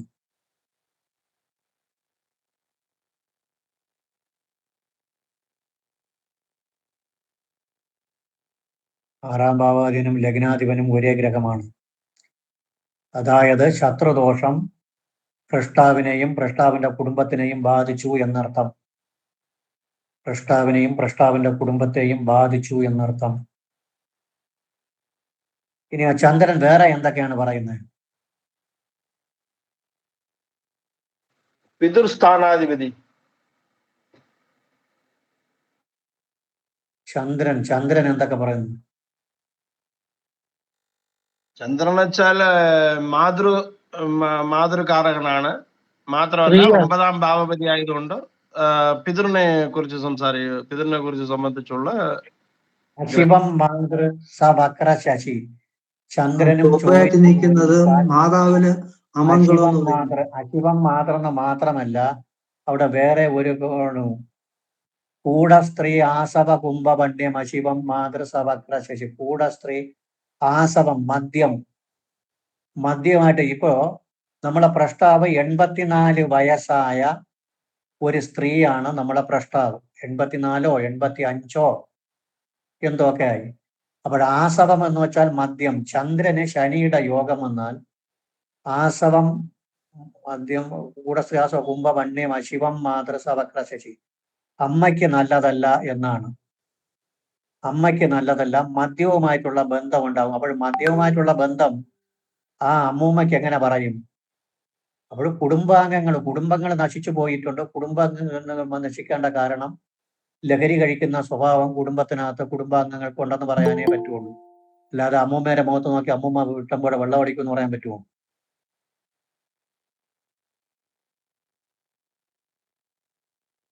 വെള്ളം അടിക്കുമെന്ന് പറയാൻ പറ്റുമോ? അശിവം അമ്മയ്ക്ക് നല്ലതല്ല. അമ്മയ്ക്ക് വെച്ചാൽ മാതൃസ്ഥാനത്തേക്ക് നല്ലതല്ല. ആ ചന്ദ്രൻ 9ാം ഭാവതി ബാധകാധിപതിയാണ്. അശിവം അമ്മയ്ക്ക് നല്ലതല്ല. മാതൃസ്ഥാനം അമ്മയ്ക്കെന്ന് പറഞ്ഞു കഴിയുമ്പോൾ മാതൃസ്ഥാനത്തുള്ള സ്ത്രീകൾക്ക് നല്ലതല്ല. സ്ത്രീ ഗ്രഹമാണ് ചൊവ്വ. അമ്മ എന്ന് പറയുന്ന വാക്കിന്റെ അർത്ഥം ഈ സ്ത്രീയെ മാത്രമല്ല, ആ കുടുംബത്തില് മാതൃസ്ഥാനത്തുള്ളവരെയൊക്കെ ഉദ്ദേശിച്ച് പറയാം, തെറ്റില്ല. കുടുംബത്തില് മാതൃസ്ഥാനം, അതായത് അത് ചോദ്യം, മാതൃസ്ഥാനത്തുള്ളവർക്ക് അത്ര നല്ലതല്ല. ഇവിടത്തെ ലഹരിയുടെ അടിമയായിട്ടുള്ള ആൾക്കാർ ഇഷ്ടം പോലെ ഉണ്ട് എന്ന് പറഞ്ഞപ്പോൾ ലഹരിയായിട്ട് ബന്ധപ്പെട്ടൊക്കെയുള്ള പ്രശ്നങ്ങൾ അതിനകത്തുണ്ട്. 2-3 സ്ത്രീകളെ ഭർത്താക്കന്മാർ ഉപേക്ഷിച്ചു എന്ന് അവിടെ നിന്ന് ഇങ്ങോട്ട് വന്നു. അപ്പോഴെങ്ങനെ ഇരിക്കും? നമ്മൾ ശ്രദ്ധിക്കാത്ത ഒരു സ്ഥലമാണത്. നമ്മൾ ആരും ശ്രദ്ധിക്കില്ല. പോരാശാസ്ത്രത്തിൽ പറയുന്ന പ്രധാനപ്പെട്ട ശ്ലോകങ്ങളൊക്കെ പഠിച്ചു വെച്ചിരുന്നാലേ പ്രശ്നം അവതരിപ്പിക്കാൻ പറ്റുള്ളൂ. ആസവം എന്ന് പറഞ്ഞാൽ മദ്യത്തിന് അടിമപ്പെട്ട ആൾക്കാരുണ്ടെന്ന് പറയുമ്പോൾ അത് പുരുഷന്മാർക്കാണ് ബാധകം. അതുപോലെ ചന്ദ്രൻ നിൽക്കുന്നത് പുരുഷരാശിയിലാണ്, ചൊവ്വ നിൽക്കുന്നതും പുരുഷരാശിയിൽ. അതുകൊണ്ട് സ്ത്രീകൾക്ക് അപ്ലൈ ചെയ്യരുത്. ഇവിടെ പ്രഷ്ടാവ് സ്ത്രീ ആയതുകൊണ്ട് സ്ത്രീ മദ്യം കഴിക്കുമെന്ന് പറയരുത്. അശിവം എന്ന് ഉദ്ദേശിക്കുന്നത് മാതൃസ്ഥാനീയരായിട്ടുള്ളവർക്ക് അശുഭമാണ്. അത് ലഹരി ബന്ധമുണ്ട്. ലഹരി ബന്ധമുള്ള പുരുഷന്മാർ ലഹരി കഴിക്കുന്ന ശീലമുള്ള ഒരു കുടുംബമാണ്. ലഹരിക്ക് അടിമയായിട്ടുള്ള ഒരു കുടുംബമാണ്. സ്ത്രീകളെ ഉപേക്ഷിച്ച് പോയിട്ടുണ്ട് എന്നെഴുതിക്കൊള്ളണം. അത് നമ്മൾ ചോദിക്കുമ്പോൾ പതുക്കെ എങ്ങനെ ലഹരിയൊക്കെ കൂടുതൽ കഴിക്കുന്ന ആൾക്കാരുണ്ടോ, കുടുംബത്തിലുണ്ടോ, അതുകൊണ്ട് കുടുംബത്തിന് എന്തെങ്കിലും ദോഷമുണ്ടോ, അമ്മമാർക്ക് എന്തെങ്കിലും ബുദ്ധിമുട്ടുണ്ടോ എന്ന് ചോദിക്കുമ്പോൾ ബാക്കി അവർ പറഞ്ഞോളൂ. നമ്മൾ കൂടുതൽ ആവശ്യമില്ലാത്തൊന്നും നമ്മൾ കഴുകി കിടത്തണ്ട. ഇവിടെ കൈവശം പറഞ്ഞൂടെ? അതൊക്കെ വരട്ടെ.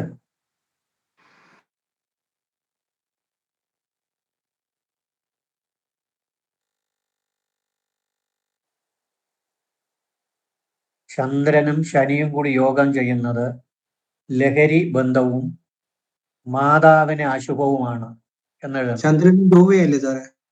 ചന്ദ്രനും ചൊവ്വയും യോഗം ചെയ്യുന്നത് ലഹരി ബന്ധവും മാതാവിന് അശുഭവുമാണ്.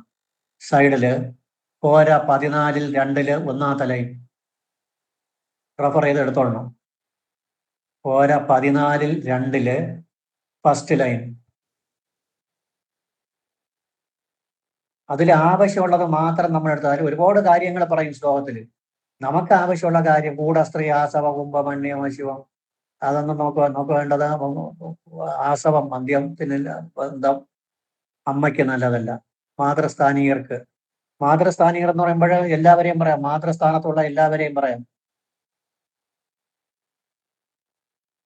ഇനി ആ ചന്ദ്രൻ, മേടൻ രാശിയിലെ ചന്ദ്രൻ നിന്നാൽ എന്തൊക്കെ പറയാൻ അറിയാമല്ലോ. വൃത്താതാമൃതം ഉഷ്ണശാഖ ലഘു ക്ഷിപ്രപ്രസാദോ അടന കാമി ദുർബല ജാനു അസ്ഥിരധന. ദുർബല ജാനു എന്നൊരു വാക്ക് പറയണം. അപ്പോഴെന്ത് പറയാം? ചന്ദ്രൻ മേടൻ രാശിയിൽ നിന്നാൽ ദുർബല ജാനു. മുട്ടിന് വിഷമമുള്ളവർ ആർക്കെങ്കിലും ഉണ്ടോ? മുട്ടിന് കൃത്യമായിട്ട് മുട്ടുവേദനയോ മുട്ടിന് താഴോട്ടുള്ള ഭാഗത്തിന് ബലക്കുറവുള്ള ആൾക്കാർ ഈ കുടുംബത്തിൽ കൂടുതലായിട്ട് ഉണ്ടോ എന്ന് ചോദിക്കാം. ഇപ്പൊ ഒരു 10, 15, 20 പേരെടുത്താൽ മുട്ടിന് വേദനയുള്ള ഒരാളെങ്കിലും ഇല്ലായിരിക്കില്ല. അങ്ങനെയല്ല, മുട്ടിന് വേദനയുള്ള ഒരു സ്വഭാവം ഈ കുടുംബത്തിൽ പലർക്കും ഉണ്ടോ എന്ന് ചോദിക്കാം. ദുർബല ജാനു, മേടൻ രാശി പറയുന്നത് ദുർബല ജാനു എഴുതിക്കൊള്ളണം. അസ്ഥിരധന അടുത്ത് പറയുന്നുണ്ട്, ദുർബല ജാനു അസ്ഥിരധന. ബാക്കിയോടൊന്നും പറയാൻ നിൽക്കണ്ട. പുനഹി എന്ന് പറയുന്നുണ്ട്, നഖരോഗമുള്ളവരും. പുനഹി അതെടുക്കണം. പുനഹി നഖരോഗമുള്ളവരുണ്ടോ? നഖത്തിന് എന്തെങ്കിലും വെട്ടും മുറിവ് പറ്റിയതോ, നഖരോഗമുള്ളവരോ നഖത്തിന് മുറിവ് പറ്റിയവരോ ഉണ്ടോ?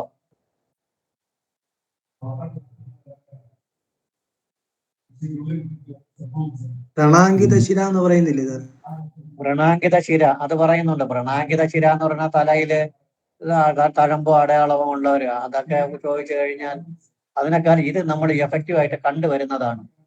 ഒന്ന്, കുഴിനഖം, നഖത്തിന് നഖരോഗം ഉണ്ടോ എന്ന് ചോദിച്ചാൽ മതി. 2, മുട്ടിന് വേദന, മുട്ടിന് താഴോട്ടുള്ള ഭാഗത്തേക്കൊക്കെ വേദന കാര്യങ്ങൾ ഉണ്ടോ? ഇനി അവിടെ വേറെ ഒരു കാര്യം കൂടെ ഉണ്ട്, ഞാൻ പഠിപ്പിക്കുന്ന സമയത്ത് പറഞ്ഞു തന്നിട്ടുണ്ട്. ഈ മുട്ടിന് വേദന എന്ന് പറയേണ്ട കാര്യം എന്താണ് മേഡത്തിന്? സൂര്യരാശിയായോ? അതിന്റെ റീസൺ എന്താണ്? ശനി യോഗം ചെയ്യുന്നതുകൊണ്ട്. ശനിക്ക് നീചം അവിടെ. കാൽ മുട്ടിനെ സൂചിപ്പിക്കുന്നത് ശനിയാണ്, ചൊവ്വ തലയെ സൂചിപ്പിക്കുന്നു, ശുക്രൻ മുഖത്തിനെ, അങ്ങനെ പറഞ്ഞ് ശനി സൂചിപ്പിക്കുന്നത് കാൽമുട്ട്. ശനിക്ക് അവിടെ നീചമല്ലേ? മേടൻ രാശിയിൽ ശനിക്ക് ബലമുണ്ടോ? നീചം. മേടൻ രാശിയിൽ ശനിക്ക് ബലമുണ്ടോ എന്ന് ചോദിച്ചു. ഇല്ല. ഇല്ല. അതുകൊണ്ടാണ് ദുർബലജാനം. ഇവിടെ നോക്കണം, ആ ശനിക്ക് അവിടെ മേടൻ രാശിയിൽ ദൃഷ്ടി കിടക്കുകയല്ലേ? ആണ്. അപ്പോൾ ഇതാണ് നമ്മുടെ കാര്യകാരണ സഹിതം പഠിക്കണം എന്ന് പറയുന്നതിന്റെ ഉദ്ദേശം. ഇതാണ് ദുർബല ജാനു എന്ന് പറയേണ്ട റീസൺ. ശനിയെ വെച്ചിട്ടാണ് പറയുന്നത്. ശനി മുട്ടിനെ സൂചിപ്പിക്കുന്നത് കൊണ്ടാണ്, ആ ശനിക്ക് അവിടെ ബലമില്ലാത്തത് കൊണ്ടാണ് പറയുന്നത്. ഇവിടെ ശനിയുടെ ദൃഷ്ടി അവിടെ കിടക്കുന്നു, അതുകൊണ്ട് ധൈര്യമായിട്ട് പറയാം.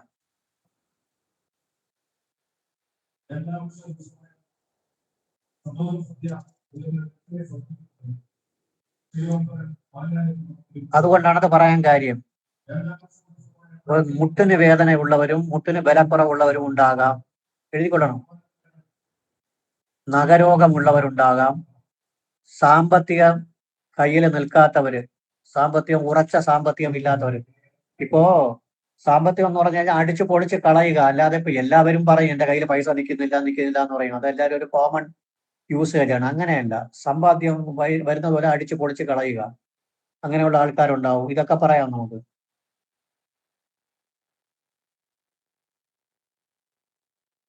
ഇനി 9ാം ഭാവാധിപനാണ്. 9ാം ഭാവാധിപൻ 6ൽ പോയാൽ എന്ത് ചെയ്യാം? എന്ത് പറയാം?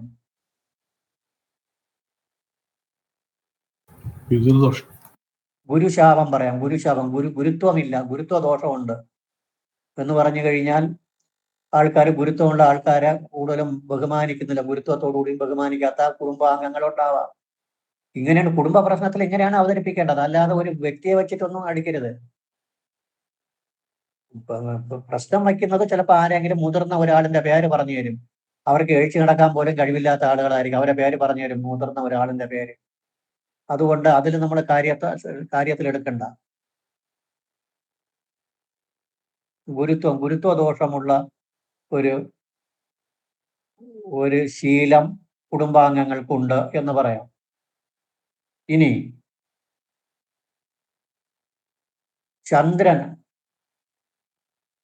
ചന്ദ്രന് ബാധാബന്ധത്തോടുകൂടി 6 നിന്ന് കഴിഞ്ഞാൽ ആദ്യം പറഞ്ഞ ശിവം മാതൃ അതിൽ വന്നു കഴിഞ്ഞു, ആ കാര്യത്തിൽ വന്നു കഴിഞ്ഞു. അതുകൊണ്ട് ഇനി അതിനെക്കുറിച്ച് തിരിച്ചും പറയേണ്ട ആവശ്യമില്ല.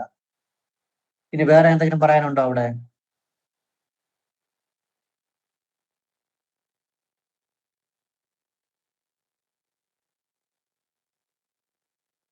ഇനി അടുത്ത് സൂര്യനെ കുറിച്ച് എന്തൊക്കെ പറയാം? സൂര്യൻ കർമാധിപതിയാണ്. 7 നിൽക്കുന്നത്. ആ സൂര്യൻ അവിടെ നിന്നുകൊണ്ട് എന്തൊക്കെയാണ് പറയുന്നത്? 7 നിൽക്കുന്നുണ്ട്. സ്ത്രീ പരിഭവം പറയാം. സ്ത്രീ പരിഭവം മതക പതങ്കേ. കണ്ട, ആദ്യം നമ്മള് അശിവം നോക്കിക്കൊള്ളണം. ഗ്രഹനിലയെ കംപ്ലീറ്റ് കാണാതെ പഠിച്ച് റെഡിയാക്കി വച്ചിട്ടേ തട്ടി വിടാവൂ. ഞാനത് ഒരിക്കൽ നോക്കിയത് കൊണ്ടാണ് എനിക്കത് ക്ലിയർ ആയിട്ട് വരുന്നത്. നമ്മൾ ആദ്യം പറഞ്ഞു അശിവം മാതൃസവക്ര ശശി എന്ന് പറഞ്ഞു. അമ്മമാർക്ക് നല്ലതല്ല എന്ന് പറഞ്ഞു. അമ്മമാരെ ഉപദ്രവിക്കുന്നു, ലഹരിക്ക് അടിമപ്പെട്ട ആൾക്കാർ. അപ്പോൾ സാമാന്യ ബുദ്ധിയിൽ ചിന്തിക്കാം, ആണുങ്ങൾ വെള്ളം അടിച്ചുകൊണ്ടെന്ന് കുടുംബകാര്യങ്ങൾ നോക്കാതുള്ള സ്വഭാവം ഉണ്ടെന്നുള്ളതാണ് അവിടെ വരുന്നത്. അതൊന്നും നമ്മൾ ഓപ്പണാ പറയണ്ട. ഇപ്പൊ സൂര്യൻ പറയുന്നു സ്ത്രീ ഭൃഗത പരിഭവം മതക പതങ്കേ. പതങ്കൻ സൂര്യൻ 7 നിന്നാൽ സ്ത്രീ ഭൃഗത, സ്ത്രീകളാൽ ഉപേക്ഷിക്കപ്പെട്ട അവസ്ഥ. സ്ത്രീ ഭൃഗത പരിഭവം മതക പതങ്കേ. 7 നിന്നാൽ ഇപ്പൊ അമ്മയാണ് നിൽക്കുന്നെങ്കിൽ അവരെ ഉപേക്ഷിച്ചു എന്നർത്ഥം. ഇപ്പൊ സ്ത്രീയാണ് ഇവിടെ പ്രശ്നാവ്. ഇവിടെ വരുമ്പോൾ സ്ത്രീകളെ ഉപേക്ഷിച്ചു എന്ന് എടുക്കാനേ പറ്റുള്ളൂ. സ്ത്രീകളെ ഉപേക്ഷിച്ച അവസ്ഥ, അല്ലെങ്കിൽ സ്ത്രീകൾക്ക് പ്രാധാന്യം കൊടുക്കുന്നില്ല എന്നുള്ളത് ഒന്ന്. ഇനി ഇടവൻ രാശിയിൽ സൂര്യൻ നിന്നാലുള്ള ഫലം എന്താണ് അറിയാമോ ആർക്കെങ്കിലും? ഗവി വസ്ത്ര സുഗന്ധ പെണ്ണി രൂപി വനിതാദ്യുട്ട് കുശലസ്ഥ ഗേയവന്. വനിതാദ്യുട്ട് വനിതകളെ ഉപദ്രവിക്കുക. ഇടവൻ രാശിയില് സൂര്യൻ നിന്നാൽ പറയുന്ന ഫലം ഇങ്ങനെയാണ്: ഗവി വസ്ത്ര സുഗന്ധ പണ്യജീവി വനിതാദ്യുട്ട് വനിതകളെ ഉപദ്രവിക്കുക. കുശലസ്യ ഗേയവാദ്യ എന്ന് പറഞ്ഞാൽ വാദ്യങ്ങളും ചെണ്ടമേളങ്ങള്, പാട്ട്, കൂത്ത് ഇങ്ങനെയുള്ള കലാവാസന ഉണ്ടാവും. അതുപോലെ വനിതാ ദ്യുഡ് എന്നാണ് പറയുന്നത്. സൂര്യൻ ഇടവൻ രാശിയിൽ നിന്നാൽ വനിതാ ദ്യുഡ് എന്ന് പറയുന്നു. 7 സൂര്യൻ നിന്നാൽ സ്ത്രീ ഭൃഗത പരിഭവം മതക പതങ്ക എന്ന് പറയുന്നു. ചന്ദ്രൻ പറയുന്നതും അങ്ങനെയാണ്. എല്ലാം കൂടി വായിക്കുമ്പോൾ സ്ത്രീകൾക്ക് അത്ര നല്ല സ്ഥാനം ഉണ്ടോ അവിടെ? 3 കാര്യങ്ങൾ ഒരുമിച്ചെടുത്തു ഞാൻ. ഒന്ന് അശിവം മാതൃ എന്ന് പറഞ്ഞു, ചന്ദ്രനും ചൊവ്വയും കൂടി ഒരുമിച്ചാൽ. 7 സൂര്യൻ നിന്നാൽ സ്ത്രീ ഭൃഗത പരിഭവം മതക പതങ്ക എന്ന് പറഞ്ഞു. വനിതാ ദ്യുട്ട് എന്ന് പറഞ്ഞു, ഇടവൻ രാശിയിൽ സൂര്യൻ നിന്നാൽ. എല്ലാം കൂടി കൂട്ടി വായിക്കുമ്പോൾ സ്ത്രീകൾക്ക് കുറച്ചുകൂടി സ്വാതന്ത്ര്യം കൊടുത്തുകൊണ്ടുള്ള ഒരു രീതി കുടുംബത്തിൽ വേണം എന്ന് പറയാം. ഇങ്ങനെ 3 കാര്യങ്ങൾ അതിനകത്ത് ഒരുമിച്ച് വന്നു. നമ്മൾ ആൾക്കാർ എന്നോട് ചോദിച്ചിട്ടുണ്ട് പലരും, ഈ കുടുംബ പ്രശ്നം അവതരിപ്പിക്കുന്നത് എങ്ങനെ അറിഞ്ഞുകൂടല്ലോ എന്ന്. കുടുംബ പ്രശ്നം അവതരിപ്പിക്കുന്നത് എങ്ങനെയാണ്? ദേവപ്രശ്നം അവതരിപ്പിക്കാം. കാരണം ദേവപ്രശ്നത്തിന്റെ ഒരു പ്രത്യേകത ഉണ്ട്, അറിയാമോ ആർക്കെങ്കിലും? ഇവിടെ ഇന്ന ദേവനുണ്ട്, ദേവൻ ഇന്ന അതിർത്തി എന്ന് പറഞ്ഞാൽ ആരെങ്കിലും പറയാനുണ്ടോ? ദേവൻ ഒന്ന് തുള്ളി പറയുമോ? ഞാൻ ഒരാളെ മുഖത്ത് നോക്കി പറയണം നിങ്ങൾക്ക് മുട്ടിന് വേദന ഉണ്ടെന്ന് പറയുമ്പോൾ അയാൾ പറയണം ഇല്ല എന്ന് പറഞ്ഞു കഴിഞ്ഞാൽ പിന്നെ എനിക്ക് പറയാൻ വോയിസ് ഉണ്ടോ? പറയാൻ പറ്റില്ല. പിന്നൊന്നും പറയാൻ പറ്റൂല. അയാൾ തുറന്ന് പറഞ്ഞു കഴിഞ്ഞാൽ പിന്നെ അതിനപ്പുറം ഇല്ല. അതേസമയം ദേവൻ അതിർത്തി എന്ന് പറഞ്ഞാൽ ദേവൻ ഇവിടെ വന്ന് തിരിച്ചു ചോദിക്കുമൊന്നുമില്ല. നമ്മൾ ജ്യോത്സ്യരെടുത്ത് എനിക്ക് അതിർത്തി ജ്യോത്സ്യരെടുത്ത് ആര് പറഞ്ഞെന്ന് ദേവൻ ഒന്ന് ചോദിക്കുമോ? എന്ത് വേണമെങ്കിലും വിളിച്ചു പോവാം. അതാണ് ഇവിടെ നടന്നുകൊണ്ടിരിക്കുന്നത്. ശാസ്ത്രീയമായിട്ട് പറയുന്നവർ വളരെ ചുരുക്കമേ ഉള്ളൂ. പക്ഷെ കുടുംബ പ്രശ്നം ചാടിക്കയറി വല്ലതൊക്കെ പറഞ്ഞു കഴിഞ്ഞാൽ ചോദിക്കാനും പറക്കാനും ആളുണ്ടാവും. അങ്ങനെയൊന്നും കൂടെ ഇല്ല എന്നൊരു വാക്ക് വന്നു കഴിഞ്ഞാൽ പിന്നെ നമ്മൾ ഔട്ടായി. സൂക്ഷിച്ച് പറയണം. കുടുംബ പ്രശ്നം അവതരിപ്പിക്കുന്നത് ഇങ്ങനെയാണ്. അപ്പൊ സൂര്യൻ പറയുന്നത് എഴുതിക്കൊള്ളണം. 7 സൂര്യൻ നിന്നാൽ സ്ത്രീ ഭൃഗത പരിഭവം മതകെ പതങ്കേ. മതകെ പതങ്കേ. സ്ത്രീ ഭൃഗത പരിഭവം മതകെ പതങ്കേ. ഓര 18 രണ്ടാമത്തെ ശ്ലോകം 18-2. അതിനകത്ത് വരും. ഞാനിപ്പം ബുക്കൊന്നും എൻ്റെ കയ്യിലില്ല. 18-2 അതിൽ വരും. 7-ാം ഭാവം പറയുമ്പോൾ അത് തപ്പിയെടുത്തോളണം. ഇടവൻ രാശിയിൽ സൂര്യൻ നിന്നാൽ വനിതാ ദ്യുട്ട്, ദ്യൂ എന്ന് പറഞ്ഞാൽ ദ്യൂ ആദ്യത്തെ ഡായിലെ ചന്ദ്രകല, വനിതാ ദ്യുട്ട്.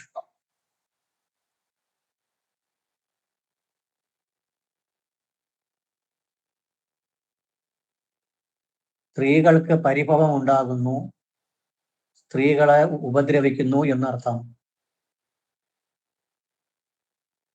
ഇനി ഒരു കാര്യം ശ്രദ്ധിക്കണം. തിരി പറഞ്ഞു ആ ലഗ്നത്തിനെ നോക്കണം. ലഗ്നത്തിന് ബലമുണ്ടോ ഇല്ലയോ? അതിന്റെ മറുപടി ആരെങ്കിലും പറയണം. ആ ലഗ്നത്തിനൊന്ന് നോക്കണം. ഒരു ഭയങ്കരപ്പെട്ട ലഗ്നമാണ് കിട്ടിയത്. ലഗ്നത്തില് ബലമില്ല സാർ. ബലം കിടയാതാ. ബലം ഇല്ലെന്ന് പറയാൻ ബലമില്ല. പറ്റില്ല. വ്യാഴം ബുധൻ ശുക്രൻ ദൃഷ്ടിയുണ്ട്. ഒന്ന് ഭംഗിയായിട്ട് നോക്കിയിട്ട് പറയണം. 1 മിനിറ്റ് വേണമെങ്കിൽ തരാം. ലഗ്നത്തിന് ബലമുണ്ടോ ഇല്ലയോ? ഉണ്ടെങ്കിൽ എന്തുകൊണ്ട്, ഇല്ലെങ്കിൽ എന്തുകൊണ്ട്? ലഗ്നത്തിന് ബലമുണ്ട്. ശുക്രനും ഗുരുവും ബുധനും കൂടിയുടെ ദൃഷ്ടി ഏഴാം ഭാവത്തിലേക്കുണ്ട്.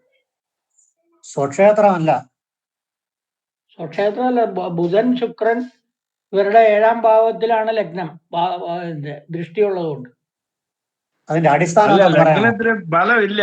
കാരണം എന്ന് വെച്ചാല് ശനി 10-ാം ഭാവയായിട്ട്, ശിവായ് 8-ാം ഭാവയായിട്ട് നോക്കുന്നത്. മാത്രമല്ല 8-ാം ഭാവപതിയും നോക്കുന്നുണ്ട്. ലഗ്നാധിപതിയും ഇവിടെ പാപകർത്താരിയിലാണ്. ശരിയാണോ? ലഗ്നാധിപന് ലഗ്നത്തില് ദൃഷ്ടിയുണ്ട്. പിന്നെ വ്യാഴനും ബുധനും ശുക്രനും ലഗ്നത്തിലെ ദൃഷ്ടിയുണ്ട്. അത് ഹോരാസ്വാമി ഗുരുജ്ഞ വീക്ഷിത യുധേ എന്നുള്ള. Very good. അതാണ് ഞാൻ ചോദിച്ചത്. ആ ശ്ലോകം അവിടെ വരണം. ഹോരാസ്വാമി ഗുരു യജ്ഞ വീക്ഷിത യുധോ ന അന്വേഷിച്ച വീര്യോത്കട. ഹോരാസ്വാമി എന്ന് പറഞ്ഞു കഴിഞ്ഞാൽ ഒരു രാശിയുടെ അധിപൻ അവിടെ നിൽക്കുന്നതോ വീക്ഷിക്കുന്നതോ നല്ലതാണ്. ലഗ്നത്തിലെ ലഗ്നാധിപനായ ചൊവ്വ സ്വക്ഷേത്രത്തിൽ നിന്നുകൊണ്ടാണ് വീക്ഷിക്കുന്നത്. ബലമുണ്ട്.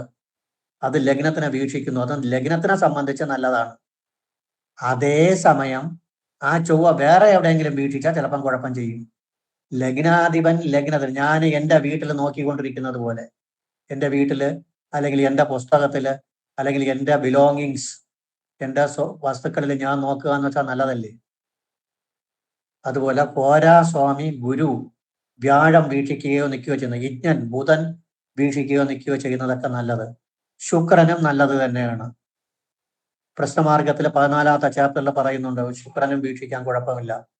അപ്പോൾ ചൊവ്വയുടെ വീക്ഷണം നല്ലതാണ്. ചൊവ്വ വൃശ്ചികത്തിന്റെ അധിപതിയായതുകൊണ്ട്.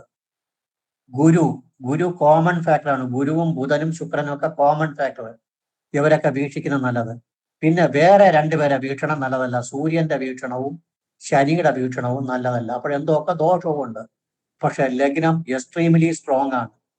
ഇങ്ങനെ ഒരു ലഗ്നം കിട്ടിക്കൊള്ളാൻ തന്നെ പാട്. വ്യാഴത്തിന്റെ ദൃഷ്ടി, ബുധന്റെ ദൃഷ്ടി, ലഗ്നാധിപന്റെ ദൃഷ്ടി, ശുക്രന്റെ ദൃഷ്ടി, കൂട്ടത്തില് ശനിയും സൂര്യനും കൂടി നോക്കുന്നു. അച്ഛനും മോനും കൂടി അവിടെ നോക്കുകയാണ്. അത് ദോഷം ചെയ്യും.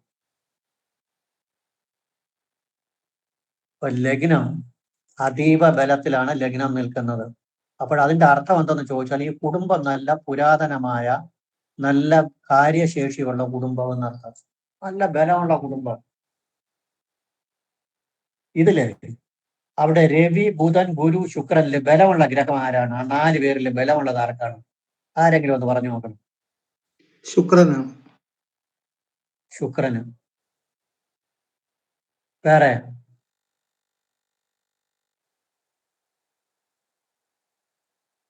ശുക്രനെ ബലം. രവി ബുധൻ ഗുരു ശുക്രൻ 4 ബലമുള്ളത് ശുക്രനെ തന്നെ.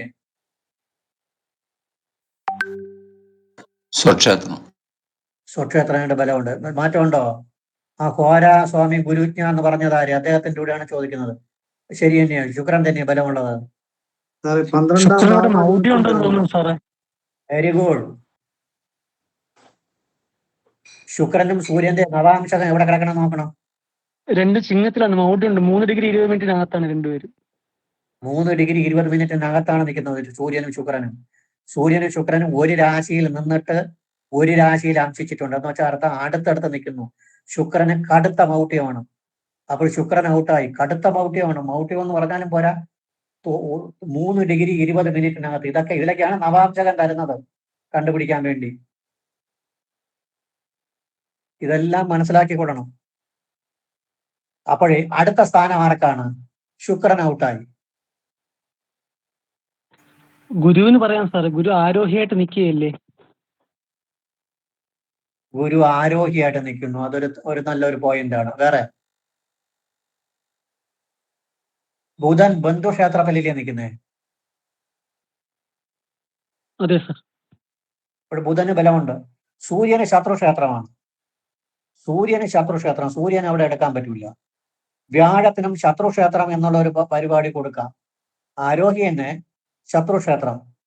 ബുധൻ ബന്ധുക്ഷേത്രമാണ്. ബുധനും ശുക്രനും ബന്ധു. അപ്പോൾ ബുധനാണ് അവിടെ ബലമുള്ള ഗ്രഹം. അതിൽ തർക്കമൊന്നും വേണ്ട. ബുധന് മൗഢ്യമില്ല. നോക്കണം, ബുധൻ ഒരുപാട് മാറിയാണ് നിൽക്കുന്നത്. ബുധൻ ഒരുപാട് മാറി. ബുധൻ 1ാമത്തെ നവാംശകത്തിലാണ് നിൽക്കുന്നത്. ബുധൻ 2ാമത്തെ നവാംശകത്തില്. 3, 4, 5, 6 നവാംശത്തിലാണ് സൂര്യൻ നിൽക്കുന്നത്. അപ്പോൾ ബുധന് മൗഢ്യമില്ല.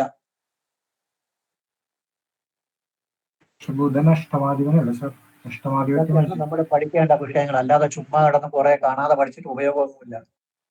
രാശിയുടെ ബലം കണ്ടുപിടിക്കേണ്ടത് കാര്യം മനസ്സിലായല്ലോ. ലഗ്നത്തിൽ എഴുതിക്കൊള്ളണം. ലഗ്നാധിപനായ ചൊവ്വ,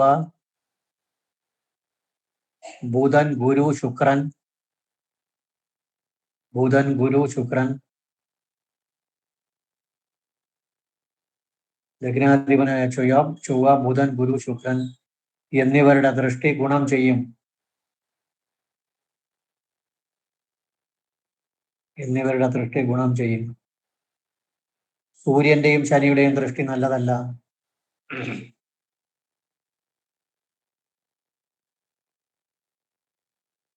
സൂര്യന്റെയും ശനിയുടെയും ദൃഷ്ടി നല്ലതല്ല. പാരാസ്വാമി ഗുരു യജ്ഞ വീക്ഷിത ഇതോ. പാരാസ്വാമി ഗുരു യജ്ഞ വീക്ഷിത യുധോ.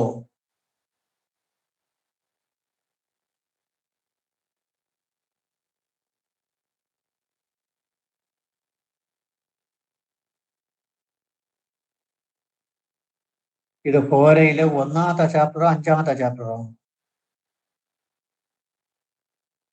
ഹോരയിലുള്ളതാണ് യുധോ. 2ാമത്തെ. എത്ര?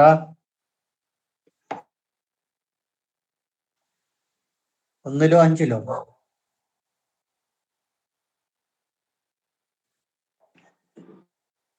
1ലോ 5ലോ? 2ലെന്ന് തോന്നുന്നു സാർ. 2ല്. 2ലായിരിക്കും. ഇവിടെ ഉണ്ട്. 2ലൊന്ന് 18 കൊണ്ടാണെന്ന് തോന്നുന്നത്. അപ്പോൾ ഈ ശനി, വൃശ്ചികത്തിലെ ശനി നിന്നാൽ എന്തെന്ന് പറയും? ബന്ധനാവസ്ഥ. ഒരു ബന്ധനാവസ്ഥയുണ്ട് വൃശ്ചികത്തിൽ ശനി. അപ്പോഴും ഇങ്ങനെ കുറച്ച് നേട്ടവും ഉണ്ട്, കുറച്ച് കോട്ടവും ഉണ്ട്. അങ്ങനെ അതാണ് അതിന്റെ ഒരു പ്രത്യേകത എന്ന് പറയുന്നത്.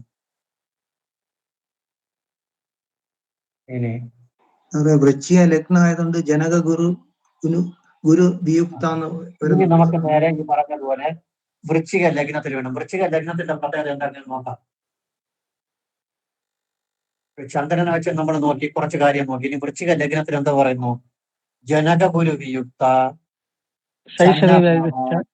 ക്രൂരചേഷ്ട, പിന്നെ ശൈശവേ വ്യാധികച്ച, ഇതൊക്കെ പറയാം. ഇവിടെ വൃശ്ചിക ലഗ്നത്തിനുള്ള ഫലം പൂർണ്ണമായിട്ടും പറയാം. എന്ത് കാര്യം? ലഗ്നത്തിന് ബലമുള്ളതുകൊണ്ട്. ലഗ്നത്തിന് ബലമുള്ളതുകൊണ്ട്. ഓരയില് 16ാമത്തെ ചാപ്റ്ററില് 12 രാശികളെയും കുറിച്ച് പറഞ്ഞിട്ട് 13ാമത്തെ ശ്ലോകം ആരും ശ്രദ്ധിക്കാറില്ല. 13 കൂടി പറയണം. ലഗ്നത്തിന്റെ ഫലം, ചന്ദ്രന്റെ ഫലമാണ് പറഞ്ഞിട്ടുള്ളത്. ചന്ദ്രൻ ഓരോ രാശിയിലും നിന്നാലുള്ള ഫലം അത് തന്നെ നമ്മൾ ലഗ്നത്തിനും എടുക്കുന്നത്. അത് പറഞ്ഞിട്ട് രാശിയിലെ രാശ്യാധിപന്റെ യോഗ ദൃഷ്ടികളും രാശിക്ക് ബലം ഉണ്ടെങ്കിൽ ഈ ഫലം പൂർണ്ണമായിരിക്കും എന്നാണ് പറയുന്നത്.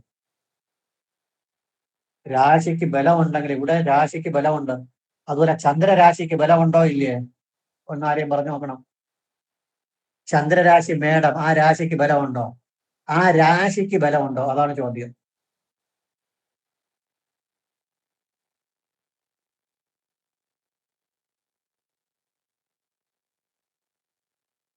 ഉണ്ടോ?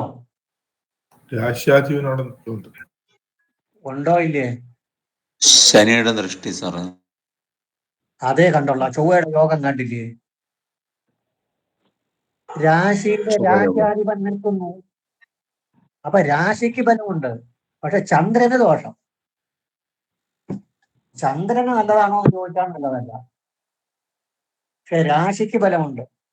മേടൻ രാശിക്ക് ബലമുണ്ട്. മേടൻ രാശിക്ക് ബലം എന്ന് വെച്ചാൽ ചന്ദ്ര ലഗ്നാധിപന്റെ ചന്ദ്രന്റെ സ്ഥാനം കൊടുത്ത ആള് ചൊവ്വ കൂടി നിൽക്കുമ്പം ആ മേടൻ രാശി നല്ല ബലമാണ്.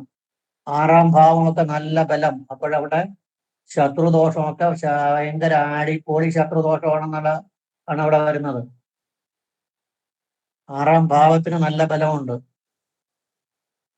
കാരണം ആ രാശിയുടെ അധിപൻ രാശിയിൽ നിൽക്കുമ്പം രാശിയുടെ സ്വഭാവം എല്ലാം കാണിക്കും. രാശിയുടെ സ്വഭാവം എല്ലാം ഉണ്ടാവും. അതുപോലെ വൃശ്ചികൻ രാശിയുടെ അധിപന്റെ ദൃഷ്ടി കൊണ്ട്, ഗുരുവിന്റെ ഉണ്ട്, ശുക്രന്റെ ഉണ്ട്, ബുധന്റെ ഉണ്ട്. അപ്പോൾ വൃശ്ചികൻ രാശിക്ക് പറഞ്ഞ സ്വഭാവങ്ങൾ എന്തൊക്കെയാണ്? ജനക ഗുരു വിയുക്ത, ശൈശവേ വ്യാധി ദശ, ജനക ഗുരു വിയുക്ത, ഛന്നപാപ, പാപപ്രവർത്തികളെ മറച്ചു വയ്ക്കുന്ന സ്വഭാവം എന്ന് പറഞ്ഞാൽ എന്തും ചെയ്യുക. വലിയ ഒരു തറവാടാണ്. ഞാൻ ജാതി മതമൊന്നും പറയുന്നില്ല, അത് പറയുന്നത് തറവാടാണ്.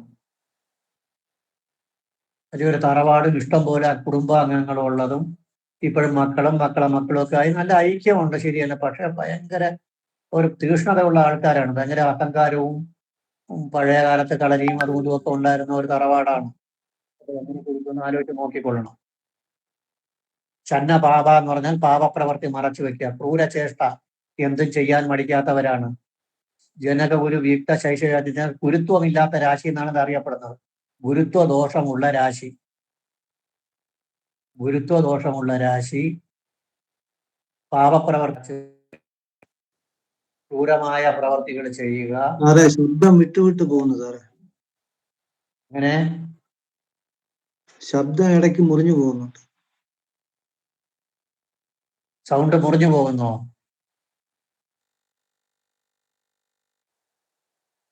പാപ ഇങ്ങനെയൊക്കെയുള്ള പ്രവർത്തികൾ അവിടെ ഉണ്ട് എന്നത്. ഇതൊക്കെ നമുക്ക് ധൈര്യമായിട്ട് പറയാം. കാരണം രാശിക്ക് ബലമുണ്ട്.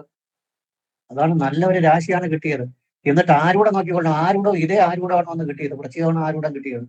അതാണ് നമ്മുടെ ഈശ്വരാനുഗ്രഹം. പിന്നെ നമുക്ക് എല്ലാം പറയാം, ധൈര്യമായിട്ട് പറയാം. ഇതേ ഗ്രഹനില ഏകദേശം ഒരേ ഗ്രഹനില തന്നെ.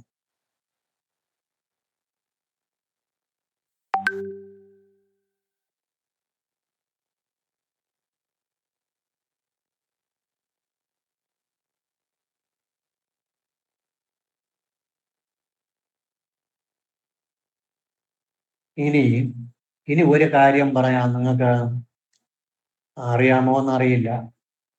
ഈ 4 കൂടുതൽ ഗ്രഹങ്ങളോ ഒരു രാശിയിൽ നിന്നാൽ നമ്മൾ എന്ത് പറയും?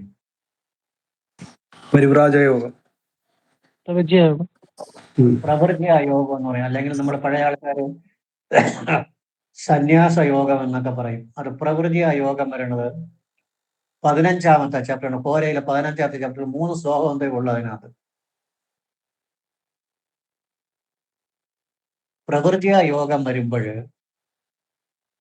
ബലവാനായ ഗ്രഹത്തിന്റെ സ്വഭാവം കാണിക്കുന്നുണ്ട്. അതിലൊക്കെയാണ് ഞാൻ ആർക്ക് ബലമുണ്ടെന്നൊരു സെന്റൻസ് ചോദിച്ചത്. അതിലൊക്കെയാണ്. ഇപ്പൊ രവി ഉണ്ട്, ഗുരു ഉണ്ട്, ബുധനുണ്ട്, ശുക്രനുണ്ട്. ഇതിൽ ബലവാനായ ഗ്രഹം, ഏറ്റവും ബലമുള്ള ഗ്രഹം ബുധന്റെ സ്വഭാവം അവിടെ ആ ഫാമിലിയിൽ ഉണ്ടാവും. ബുധന്റെ സ്വഭാവം എന്താന്ന്? ഗുരു യഥാർത്ഥ സന്യാസിയാണ്. അതിന് പ്രവൃത്തിയ യോഗത്തില് 15ാമത്തെ ചാപ്റ്ററിൽ ഫസ്റ്റ് ശ്ലോകത്തിൽ വരും പ്രവൃത്തിയ യോഗം.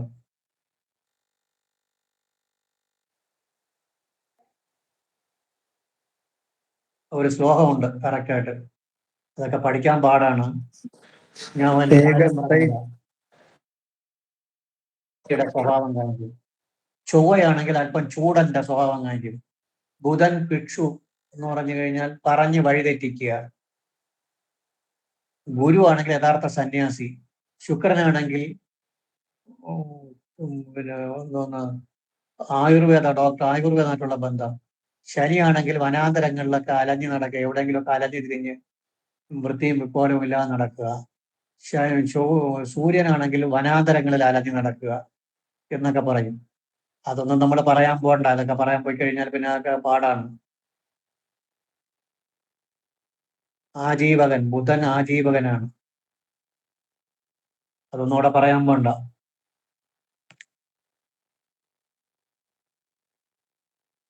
അപ്പോൾ ലഗ്നത്തിനെ കുറിച്ച് കുറെ കാര്യങ്ങൾ നമ്മൾ പറഞ്ഞു. ഇനി ലഗ്നത്തിൽ വേറെ ഒരു കാര്യം കൂടി കൊണ്ട് നരപതി കുല പൂജ്യൈ എന്ന് പറയുന്നുണ്ട്. ശ്രദ്ധിച്ചു കേട്ടോ. ലഗ്നത്തിൽ നരപതി കുല പൂജ്യൈ എന്നൊരു വാക്കുകൂടി പറയുന്നുണ്ട്. ശ്രദ്ധിച്ചോ. ഉണ്ട് സാറേ. വൃശ്ചിക ലഗ്നത്തിന്റെ പറയുന്നതിൽ ഒരു പോയിന്റ് കൂടി പറയുന്നു. നരപതി കുല പൂജ്യൈ. നരപതി രാജാവിനാൽ പൂജിക്കപ്പെടുക എന്ന് പറഞ്ഞാൽ എങ്ങനെ പറയാം? അതിനെ ഫലമായിട്ട് പറയുമ്പോൾ എങ്ങനെ പറയാം? ഒരു കാര്യം ഓർമ്മിച്ചു നോക്കണം. പ്രഷ്ടാവിന് 84 വയസ്സായി. രാജാവിന് എന്തെങ്കിലും ബഹുമതി വല്ലതും കിട്ടിയിട്ടുണ്ടായിരിക്കും.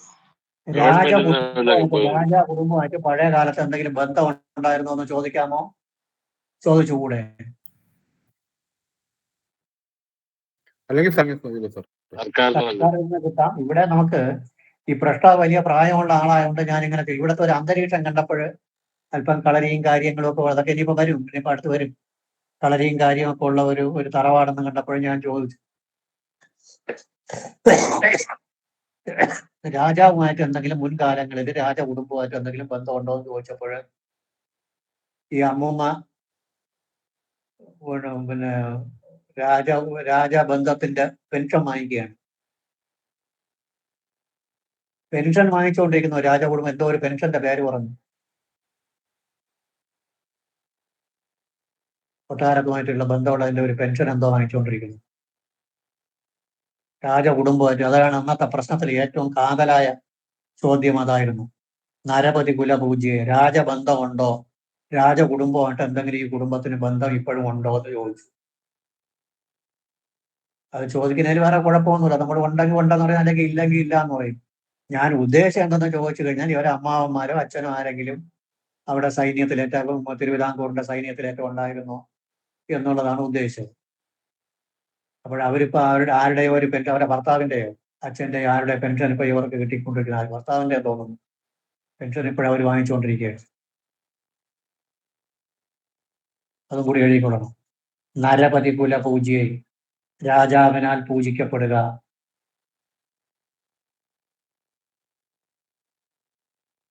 രാജാവിനാൽ പൂജിക്കപ്പെടുക.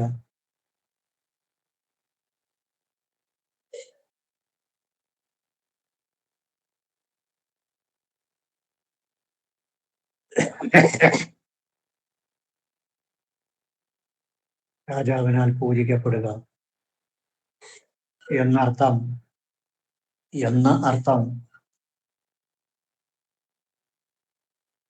മുൻ കുടുംബാംഗങ്ങൾക്ക് രാജകുടുംബവുമായി ബന്ധമുണ്ടായിരുന്നു. അതിന്റെ പെൻഷൻ പ്രഷ്ടാവ് വാങ്ങുന്നു.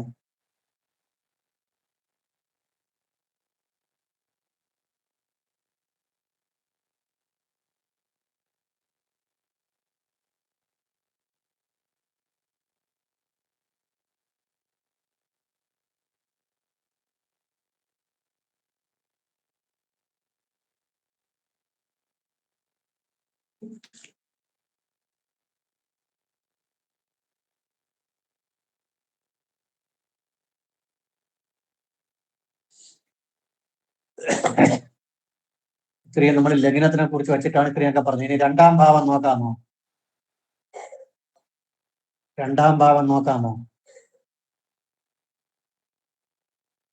നോക്കാം സർ. ലഗ്നത്തിൽ വരാൻ തുടങ്ങി. രണ്ടാം ഭാവം ധനുരാശിയാണ്. അവിടെ ആരുടെ ദൃഷ്ടി ഉണ്ടെന്ന് നോക്കണം. ധനുവിൽ ആരും ഇല്ല. ധനുവിൽ ആരുടെയും സ്ഥിതി ഉണ്ടോ? ഇല്ല. ആരെയും ദൃഷ്ടിയുണ്ടോ? ദൃഷ്ടിയില്ല സാർ. അപ്പോൾ നമുക്ക് രാശിശീലം പറയാമല്ലോ. രാശി വെച്ചിട്ട് പറയാം. ധനുരാശി പറയുന്നത് എന്താണ്? പ്രധാനപ്പെട്ട പിതൃധനസ്ത്യാഗി, കവിർവീര്യവാൻ, വക്ത, യാദീർഘാസ്യ ശിരോധര വ്യാദീർഘാസ്യ ശിരോധര, പിതൃധനസ്ത്യാഗി, കവിർവീര്യവാൻ, വീര്യവാൻ ബന്ധുദ്യുട്ട്, പണ്ഡിത എന്നൊക്കെ പറയുന്നുണ്ട്. അതിൽ പ്രധാനപ്പെട്ട പിതൃധനസ്ത്യാഗി, പിതാവിൽ നിന്ന് ധനം ചെലവാക്കുക അല്ലെങ്കിൽ ധനം കിട്ടുക എന്നൊക്കെ എടുക്കാം. ബുക്കിൽ പറയുന്ന പിതാവിൽ നിന്ന് ധനം കിട്ടുമെന്നുള്ളതാണ്. പിതാവ് വഴി ധനം ഉണ്ടാകും എന്ന് പറയുന്നു. കവിർവീര്യവാൻ എന്ന് വെച്ചാൽ ശബ്ദപ്രബന്ധമായ ഭംഗിയായിട്ട് സംസാരിക്കാനൊക്കെ കഴിവുള്ള ആൾക്കാരാണ്. വക്ത എന്ന് വെച്ചാൽ ഏറ്റുപിടിക്കുക, ആൾക്കാർക്ക് വേണ്ടി സംസാരിക്കുക. അപ്പോൾ എന്തൊക്കെ വരാൻ വേണമെങ്കിൽ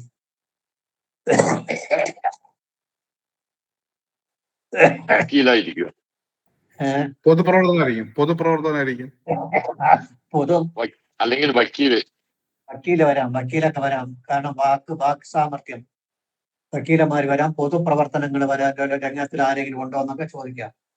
അല്ലെങ്കിൽ നന്നായിട്ട് സംസാരിക്കാൻ കഴിവുള്ള ആൾക്കാർ ഈ കുടുംബത്തിലുണ്ടോ? 4 വരെ മുന്നിൽ നിന്ന് ഏതൊരു കാര്യവും വെട്ടി തുറന്ന് പറയത്തക്ക ആംബിയറുള്ള ആൾക്കാർ, അങ്ങനെ ചോദിക്കാം. അല്ലെങ്കിൽ വക്കീലന്മാരുണ്ടോ? അധ്യാപകരും വക്കീലും ഉണ്ടോ? അതൊക്കെ നോക്കുമ്പോൾ അതിന്റെ കാരകത്വം കൂടി നോക്കണം. ബുധനും സൂര്യനും വ്യാഴവും 2ാം ഭാവപതി ലഗ്നത്തിൽ ദൃഷ്ടിയുണ്ട്. 2ാം ഭാവപതിക്ക് ലഗ്നേശ സംബന്ധ തത്ഭാവ അനുഭവ സ്മൃത. ലഗ്നവുമായിട്ട് ബന്ധമുണ്ടെങ്കിൽ അത് അനുഭവത്തിലുണ്ടെന്ന് അർത്ഥം. 2ാം ഭാവത്തിൽ ലഗ്നത്തിലെ ദൃഷ്ടിയല്ലേ? ശരി തന്നെയാണ്. അതെ സാറേ, ദൃഷ്ടിയുണ്ട്. അപ്പൊ 2ാം ഭാവം കൊണ്ട് ചിന്തിക്കേണ്ടൊക്കെ അനുഭവത്തിലുണ്ട്. നല്ല വാക് സാമർഥ്യം, ധനവരവ്, പിന്നെ വിദ്യാസമ്പന്നരായ ആൾക്കാർ. വിദ്യാഭ്യാസം എന്ന് പറയുമ്പോൾ വിദ്യാസമ്പന്നരായ ആൾക്കാർ, ഇതൊക്കെ ആ കുടുംബത്തിലുണ്ട് എന്നർത്ഥം. ഇതൊക്കെ എഴുതിക്കൊള്ളണം.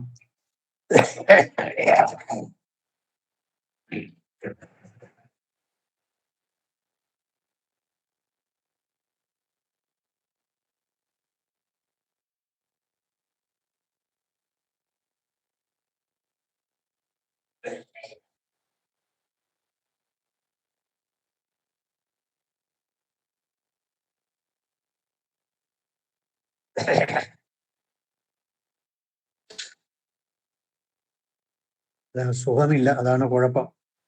ഭയങ്കര കഫക്കെട്ടാണ്. അത് ചുമച്ചുകൊണ്ടിരിക്കുന്നത്. ഉറക്കെ സംസാരിച്ചപ്പോഴാകെ കുഴപ്പമായി.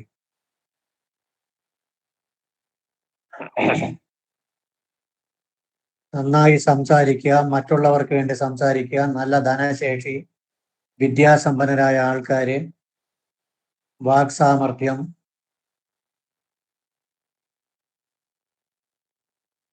ഇതൊക്കെ ആ കുടുംബത്തിന്റെ പ്രത്യേകതയാണ്.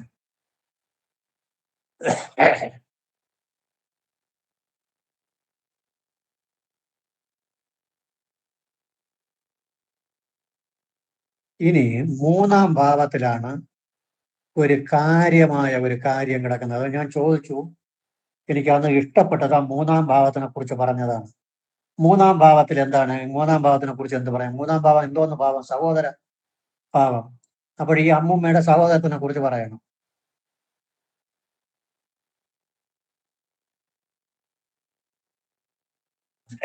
ആരെങ്കിലും പറഞ്ഞു നോക്കണം. സമയം ഒരുപാടായി. 3ാം ഭാഗം കൂടി പറഞ്ഞിട്ട് നിർത്താം.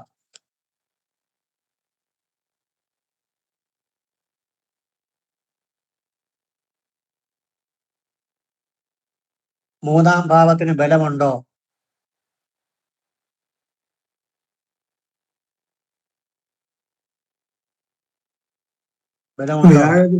വ്യാഴദൃഷ്ടിയുണ്ട്. അത് ശ്രദ്ധിക്കണം. ഉടൻ ആ ഭാവത്തിൽ വന്ന ഉടൻ തന്നെ അവിടെ ആര് നിൽക്കുന്നു, ആര് നോക്കുന്നു എന്ന് ഉടൻ നോക്കണം. അതാണ് അത്യാവശ്യം. വ്യാഴത്തിന്റെ ദൃഷ്ടി കിടക്കുന്നു. 3ാം ഭാവപതി എങ്ങനെ നിൽക്കുന്നത്? 3ാം ഭാവം മൂലത്രികോണ രാശി നിൽക്കാൻ സാർ, കുംഭത്തില്. സഹോദര കാരകൻ എങ്ങനെ നിൽക്കുന്നത്?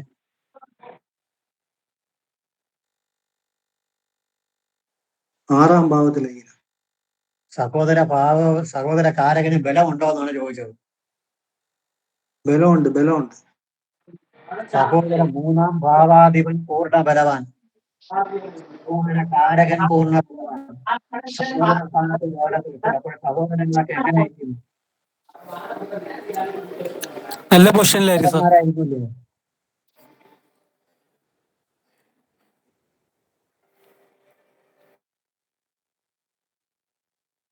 സഹോദരങ്ങളൊക്കെ പ്രബലന്മാരായിരിക്കൂലേ എന്ന് ചോദിച്ചു.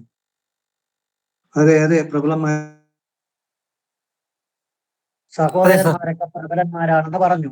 സഹോദര സ്ഥാനീയരൊക്കെ പ്രബലന്മാരാണ് എന്നെല്ലാം ഞാൻ പറഞ്ഞിട്ട് ഒരു കാര്യം കൂടെ പറഞ്ഞു. ഈ 3-ാം ഭാവം എന്തോന്ന് രാശി? മകരം. പ്രത്യേകത പറഞ്ഞു നോക്കണം. മകരം രാശി. നിത്യം ലാളയതി സ്വധാരതനയാൻ. ധർമ്മധ്വജ ഇത്രയും ഉണ്ടോ? അതിനകത്തുണ്ടോ? ഉണ്ട് സാറേ. നിത്യം ലാളയന്തി സ്വധാരതനയാൻ ധർമ്മധ്വജോ നിത്യം ലാളയതി സ്വധാരതനയാൻ നിത്യം ലാളയതി ധർമ്മധ്വജ. ഇത്രയും വച്ചിട്ട് എന്തൊക്കെ പറയാം? എപ്പോഴും രാശിശീലം കൂടി എടുത്തോളണം. അവരവരുടെ കുടുംബകാര്യങ്ങൾ നോക്കുന്നതാണ്. അവരവരുടെ കുടുംബകാര്യങ്ങൾ നോക്കി മറ്റുള്ളവരെ നോക്കുന്നില്ല എന്നാണ്. അത് തന്നെ മറുപടി അത് തന്നെ. അതായത് സഹോദരങ്ങള് പ്രബലന്മാരാണ്, പക്ഷെ അവര് അവരവരുടെ കാര്യം നോക്കും. ധർമ്മധ്വജ ധാർമ്മികമായ കാര്യത്തിലൊന്നും ശ്രദ്ധിക്കൂല. ധാർമ്മികത്വം ഇല്ലാത്തവരാണ്, പക്ഷെ അവര് പ്രബലന്മാരാണ്. ധാർമ്മികത്വം ഇല്ല. അവര് അവരുടെ മക്കളുടെയും ഭാര്യയുടെയും കാര്യങ്ങൾ ഓർമ്മിക്കും, നോക്കിക്കൊണ്ട് നടക്കും. അത്ര തന്നെ. നിങ്ങൾക്ക് യാതൊരു ഉപയോഗവും ഉണ്ടാവൂല എന്ന് പറഞ്ഞു. ഇവർക്ക് അതാണ് ഇവരുടെ പ്രശ്നത്തിന്റെ കാതലായ ഒരു ഭാഗം. അതാണ് ഇവർക്ക് കിട്ടേണ്ട വസ്തുവും വകയൊക്കെ മറ്റ് സഹോദരങ്ങൾ തട്ടിയെടുത്തു. ഇവര് കുറച്ച് പ്രായം കുറവായിരുന്ന സമയത്ത് ഒരു ചോദിച്ച് എഴുതിയാൻ കൊടുത്തു. അവർ കൊണ്ട് അവിടെ വീടും വെച്ച് റെഡിയാക്കി റെഡിയാക്കി. അത് ഇന്ന് കിടന്ന് എനിക്ക് കോടികൾ വില പിടിക്കും. കോടികൾ. സിറ്റിയിലെ കരളായ ഭാഗമാണ്. ചതിച്ചെഴുതി വാങ്ങിച്ചു. അത് ചോദിച്ചത് അവർക്ക് വലിയ ഇഷ്ടപ്പെട്ടു. നമ്മൾ പറഞ്ഞത് ഒരു നേരം പോക്ക് പോലെ നമ്മൾ രാശിശീലം എടുത്തിട്ട് നമ്മൾ അങ്ങ് പറഞ്ഞു. നമ്മൾ എല്ലാം പറയും പോലെ അങ്ങ് പറഞ്ഞു പോയി. പക്ഷെ അവർക്കത് വലിയതായിട്ട് ഇഷ്ടപ്പെട്ടു. അത് പറഞ്ഞത് 3-ാം ഭാവത്തിൽ വ്യാഴത്തിന്റെ ദൃഷ്ടി, 3-ാം ഭാവവതി പൂർണ്ണ ബലവാൻ, സഹോദര കാരകൻ പൂർണ്ണ ബലവാൻ, 3-ാം രാശി പറയുന്നത് സ്വതാരതനയൻ നിത്യം ലാളയതി സ ധർമ്മധ്വജ. ധാർമ്മികമായ കാര്യങ്ങൾ ശ്രദ്ധിക്കാത്തവരാണ്. അവരുടെ മക്കളുടെയും ഭാര്യയുടെയും കാര്യം മാത്രം നോക്കുന്നവരും ആകുന്നു. ഇത്രയും പറയുമ്പോൾ ബാക്കിയൊക്കെ അവർ പറഞ്ഞു. ഇതാണ് അവരുടെ യഥാർത്ഥ പ്രശ്നം. അതാണ് അവർക്ക് ഭയങ്കര സങ്കടം. അവരെ ചതിച്ച് അവരെ മക്കൾക്ക് കിട്ടേണ്ടതൊക്കെ എഴുതി കൊടുത്തതിന് ശേഷമാണ് അതിന് ഒപ്പിടാൻ പറഞ്ഞു. അവരവരെ ചേട്ടനും ആരാണ് പറഞ്ഞിരിക്കുന്നത്. അപ്പോഴും ഇവര് ഒരു പാവമാണ്. ചേട്ടന്മാരെ തണലിലൊക്കെ വളർന്നവർ. കൊച്ചായിരുന്നപ്പോൾ എഴുതി കൊടുത്തു. ഇതാണ് നോക്കുന്നത്. രാശിശീലം പഠിച്ചാലുള്ള നേട്ടം ഇതൊക്കെയാണ്. വേറെ ഒരു കാര്യവും ഇതിനകത്തില്ല. രാശിശീലത്തിൽ പ്രധാനപ്പെട്ട പോയിന്റുകൾ കാണാതെ പഠിച്ചോളണം. മകരൻ രാശിയിൽ ഞാൻ പറഞ്ഞതാണ് പ്രധാനപ്പെട്ട പോയിന്റ്. സ്വതാരതനയാൻ നിത്യം ലാളയതി ധർമ്മധ്വജ അഗമ്യ ജരാങ്കനാസു. ഇനി ഒന്നുകൂടി ഉണ്ട്. അതൊന്നും ചോദിക്കില്ല. അഗമ്യ ജരാങ്കനാസൊക്കെ പഠിക്കാൻ താല്പര്യമുള്ള ആൾക്കാരായിരിക്കും. അതൊന്നും ചോദിക്കാൻ ലുബ്ധോ അഗമ്യ ജരാങ്കനാസു നിരത. പ്രായത്തിൽ മുതിർന്ന ആൾക്കാരുമായിട്ടുള്ള ബന്ധങ്ങൾ ഉണ്ടാവും. അതൊന്നും നമ്മൾ പറയാൻ പോകരുത്. നമുക്ക് നാണക്കേടുണ്ടാവും. പറയേണ്ട ഒരു സാഹചര്യം വന്നാൽ പറയാം. നമുക്ക് വേറെ വിഷയം.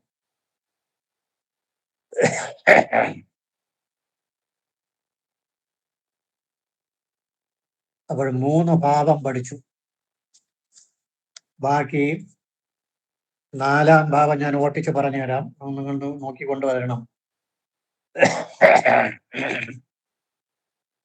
4-ാം ഭാവം കൊണ്ട് സുഖഭാവം എന്നാണ് അറിയപ്പെടുന്നത്. സുഖം, വാഹനം, വീട്, മാതാവ്, മാതുലൻ, വീടിരിക്കുന്ന സ്ഥലത്തിന്റെ പ്രത്യേകതകള്, പരദേവത, ഇതെല്ലാം പറയാൻ 4-ാം ഭാവം കൊണ്ടാണ്.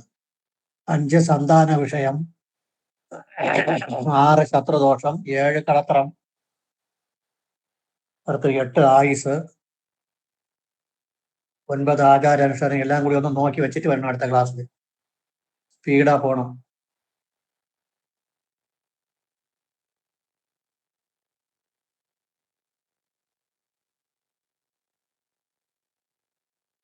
ഇന്നത്തേക്ക് മതിയല്ലോ.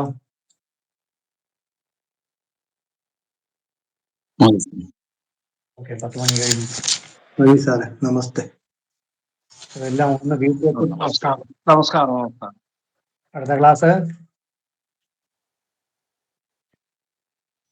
ഈ പ്രശ്നത്തിന് തീർന്നിട്ട് അടുത്ത നമുക്ക് ജാതക വിശകലനത്തിന്റെ ഒരു ക്ലാസ് എടുക്കാം.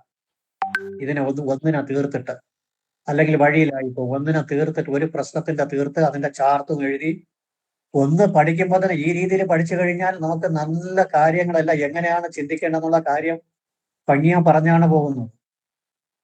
ഇതേ മോഡലിൽ ബാക്കിയുള്ളതെല്ലാം വായിച്ചെടുത്തോളണം. പ്രധാനപ്പെട്ട രാശിശീലമൊക്കെ ഒരു പ്രാവശ്യത്തിൽ ആവശ്യമുള്ള പോയിന്റുകൾ കണക്ട് ചെയ്ത് എടുക്കണം. കുറെ ആൾക്കാർ നന്നാ പ്രസന്റ് ചെയ്യാണ്. എല്ലാവരും അതുപോലെ പ്രസന്റ് ചെയ്യണം. ശരി, ഓക്കെ. ഓക്കെ സാറേ. നമസ്കാരം. ശുഭരാത്രി.